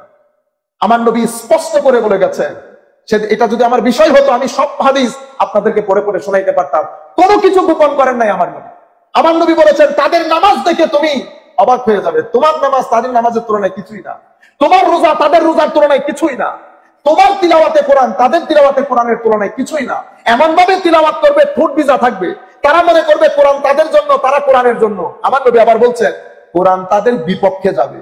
লা ইউদামিজু হানাদিরাহুম, তাদের কোরআন, তাদের ঈমান কণ্ঠনালী ভেদ করে সিনা পর্যন্ত আসবে না। কারণ সিনাকে আল্লাহ বানিয়েছেন ঈমানের জায়গা, মহব্বতের জায়গা। এই সিনা ব্রেইনের মধ্যে থাকে না, মহব্বত ব্রেইনের মধ্যে থাকে না। আপনি যখন মহব্বত বের করে ফেলবেন, এটা খারেজিয়তের হবে। এই খারেজিয়ত এরা এত বেশি উগ্র, আমার নবীর জমানা থেকে শুরু করে সাহাবায়ে কেরামের জমানা, সাহাবায়ে কেরামের জমানায় হত্যাকাণ্ড শুনলে আপনারা অবাক হয়ে যাবেন। এরপরে ইয়েজিদি হত্যাকাণ্ড আপনাদের চোখের সামনে, সব খারেজিয়তের আকীদায়, সব খারেজি আকীদায়। এরপরে সেই যুগ থেকে এই যুগ পর্যন্ত, এখনো পর্যন্ত এই যে উগ্রপন্থা লালন করা, আপনি মনে করছেন আপনি লালন করছেন না। মনে রাখবেন, আমরা কিছুদিন আগে অনেকদিন হয়ে গেছে বড় পর্যায়ের মধ্যে, কারণ এটার উপর আমাদের একটা মোটামুটি আমাদের গবেষণা ছিল। আমরা ইন্টারন্যাশনাল একটা অর্গানাইজেশনের সাথে কাজ করেছি দীর্ঘদিন। এটাকে ডিরেডিকালাইজেশন বলে। ইউথকে ডিরেডিকালাইজ কেমনে করবেন? কারণ ইউরোপের মধ্যে সবাই মানসিক রোগী, তো অতিরিক্ত ম্যাটেরিয়ালিস্টিক যুগ, মদ শরাব খাইতে পারতেছে না, মানসিক ভাবে কেমন যেন ইমব্যালেন্সড হয়ে যায়। তারা এই সমস্ত হিজবুত তাহরির, হিজবুত তাওহীদ কি সংগঠনের সাথে জড়িয়ে পড়ে। আমার এখনো চোখে ভাসতেছে, আমি ম্যানচেস্টার মসজিদের মধ্যে সবাই বসছে, আমাকে তারা আয়াত খুলে খুলে দেখাইতেছে। তো আল্লাহ বলে নাই মুশরিকদেরকে যেখানে পাও হত্যা করে দিতে? তারাই বলতেছে, মোবাইল খুলে দেখাইতেছে। আল্লাহ মোবাইল বাদ দেন, আমি ইমাম সাহেবকে বলছি, ক্যান ইউ ব্রিং দ্য কোরআন পাক প্লিজ? তো কোরআন আনছে। আল্লাহ এখান থেকে বের করে দেন, তা এটা কোন সূরার মধ্যে আছে? না, এটা কোন সূরার আয়াত আমি বলতে পারবো না। আল্লাহ, আপনি আমাকে এক পিস বলতেছেন কেন? আপনি আমাকে কনটেক্সট বলতে হবে এবং টেক্সট বলতে হবে। কনটেক্সট মানে হচ্ছে পরিস্থিতি, কোন পরিস্থিতির মধ্যে আমার নবী এটা বলেছে। তো এটা জানার জন্য আপনি ব্যাকে যেতে হবে। আয়াতের ক্ষেত্রেও ব্যাক, সূরার ক্ষেত্রেও ব্যাক। তো না, এত কিছু জানার সময় নাই। We don't have that much time. তাহলে আপনি এটা কেমনে করবেন? আপনারা বুঝতে পারছেন এই ছেলেগুলা কোথায় চলে যাচ্ছে? উগ্রপন্থার দিকে। এটা একদিনে হয় না। প্রথমে ছেলেরা কি হয়, প্রথমে ছেলেরা কনজারভেটিভ হয়, কনজারভেটিভ হওয়ার পরে ছেলেরা এক্সট্রিমিস্ট হয়, এক্সট্রিমিস্ট হওয়ার পরে প্রথমে কনজারভেটিভ হয়, রেডিক্যাল, রেডিক্যাল থেকে কনজারভেটিভ, কনজারভেটিভ থেকে এক্সট্রিমিস্ট, এক্সট্রিমিস্ট থেকে টেরোরিস্ট হয়। আপনি টেরোরিস্ট হচ্ছে তখন গাছপালা ছাড়াই গেছে, আপনি এখন গাছ মেরে লাভ আছে, বীজ তো বপিত আছে। বীজ কোনটা? বীজ হচ্ছে রেডিক্যাল হয়েছে আপনার ছেলে। রেডিক্যাল কিরকম? সে কলেজে গেছে, ইউনিভার্সিটিতে গেছে, অনলাইন কোন সংগঠনের সাথে সে জড়িত হয়ে গেছে, তাকে তারা জান্নাতের লোভ দেখিয়েছে, এখন মারা যাবে 2 মিনিটে জান্নাত। কিন্তু আমি এখনো কনফিউজ, ঠিক কোন কথা বলে ব্রেইন ওয়াশ করা হয়? এখানে কি কোনো ওষুধের ব্যবহার করা হয়, না এখানে কোনো সাইকিয়াট্রিস্ট ব্যবহৃত হয়? কারণ ব্রেইন কন্ট্রোল করা যায় এখন তো অনেক ধরনের সায়েন্স, না এখানে কোনো সায়েন্স ব্যবহৃত হয়? কারণ আমরা পুলিশে জব করার কারণে কিছু টেকনিক তো দেখেছি, যেমন আমাদের ওখানে মারামারি নেই, আমি আসামিকে বসাইছে, বসার পরে ক্রস কোয়েশ্চেনিং করে, 2 জন মিলে জয়েন্টলি প্রশ্ন করে, আসামি কখন সত্য স্বীকার করে সে বুঝেও না, তখন সে বলে না আমি তো বলি না, আমি তো বলি নাই, তখন তার ট্যাপ রেকর্ড শোনায় তুমি এটা বলো নাই। 10-12টা প্রশ্ন করে, ডান বাম ঘুরাই ফেরাই, তার মাথা পাগল করে ফেলে।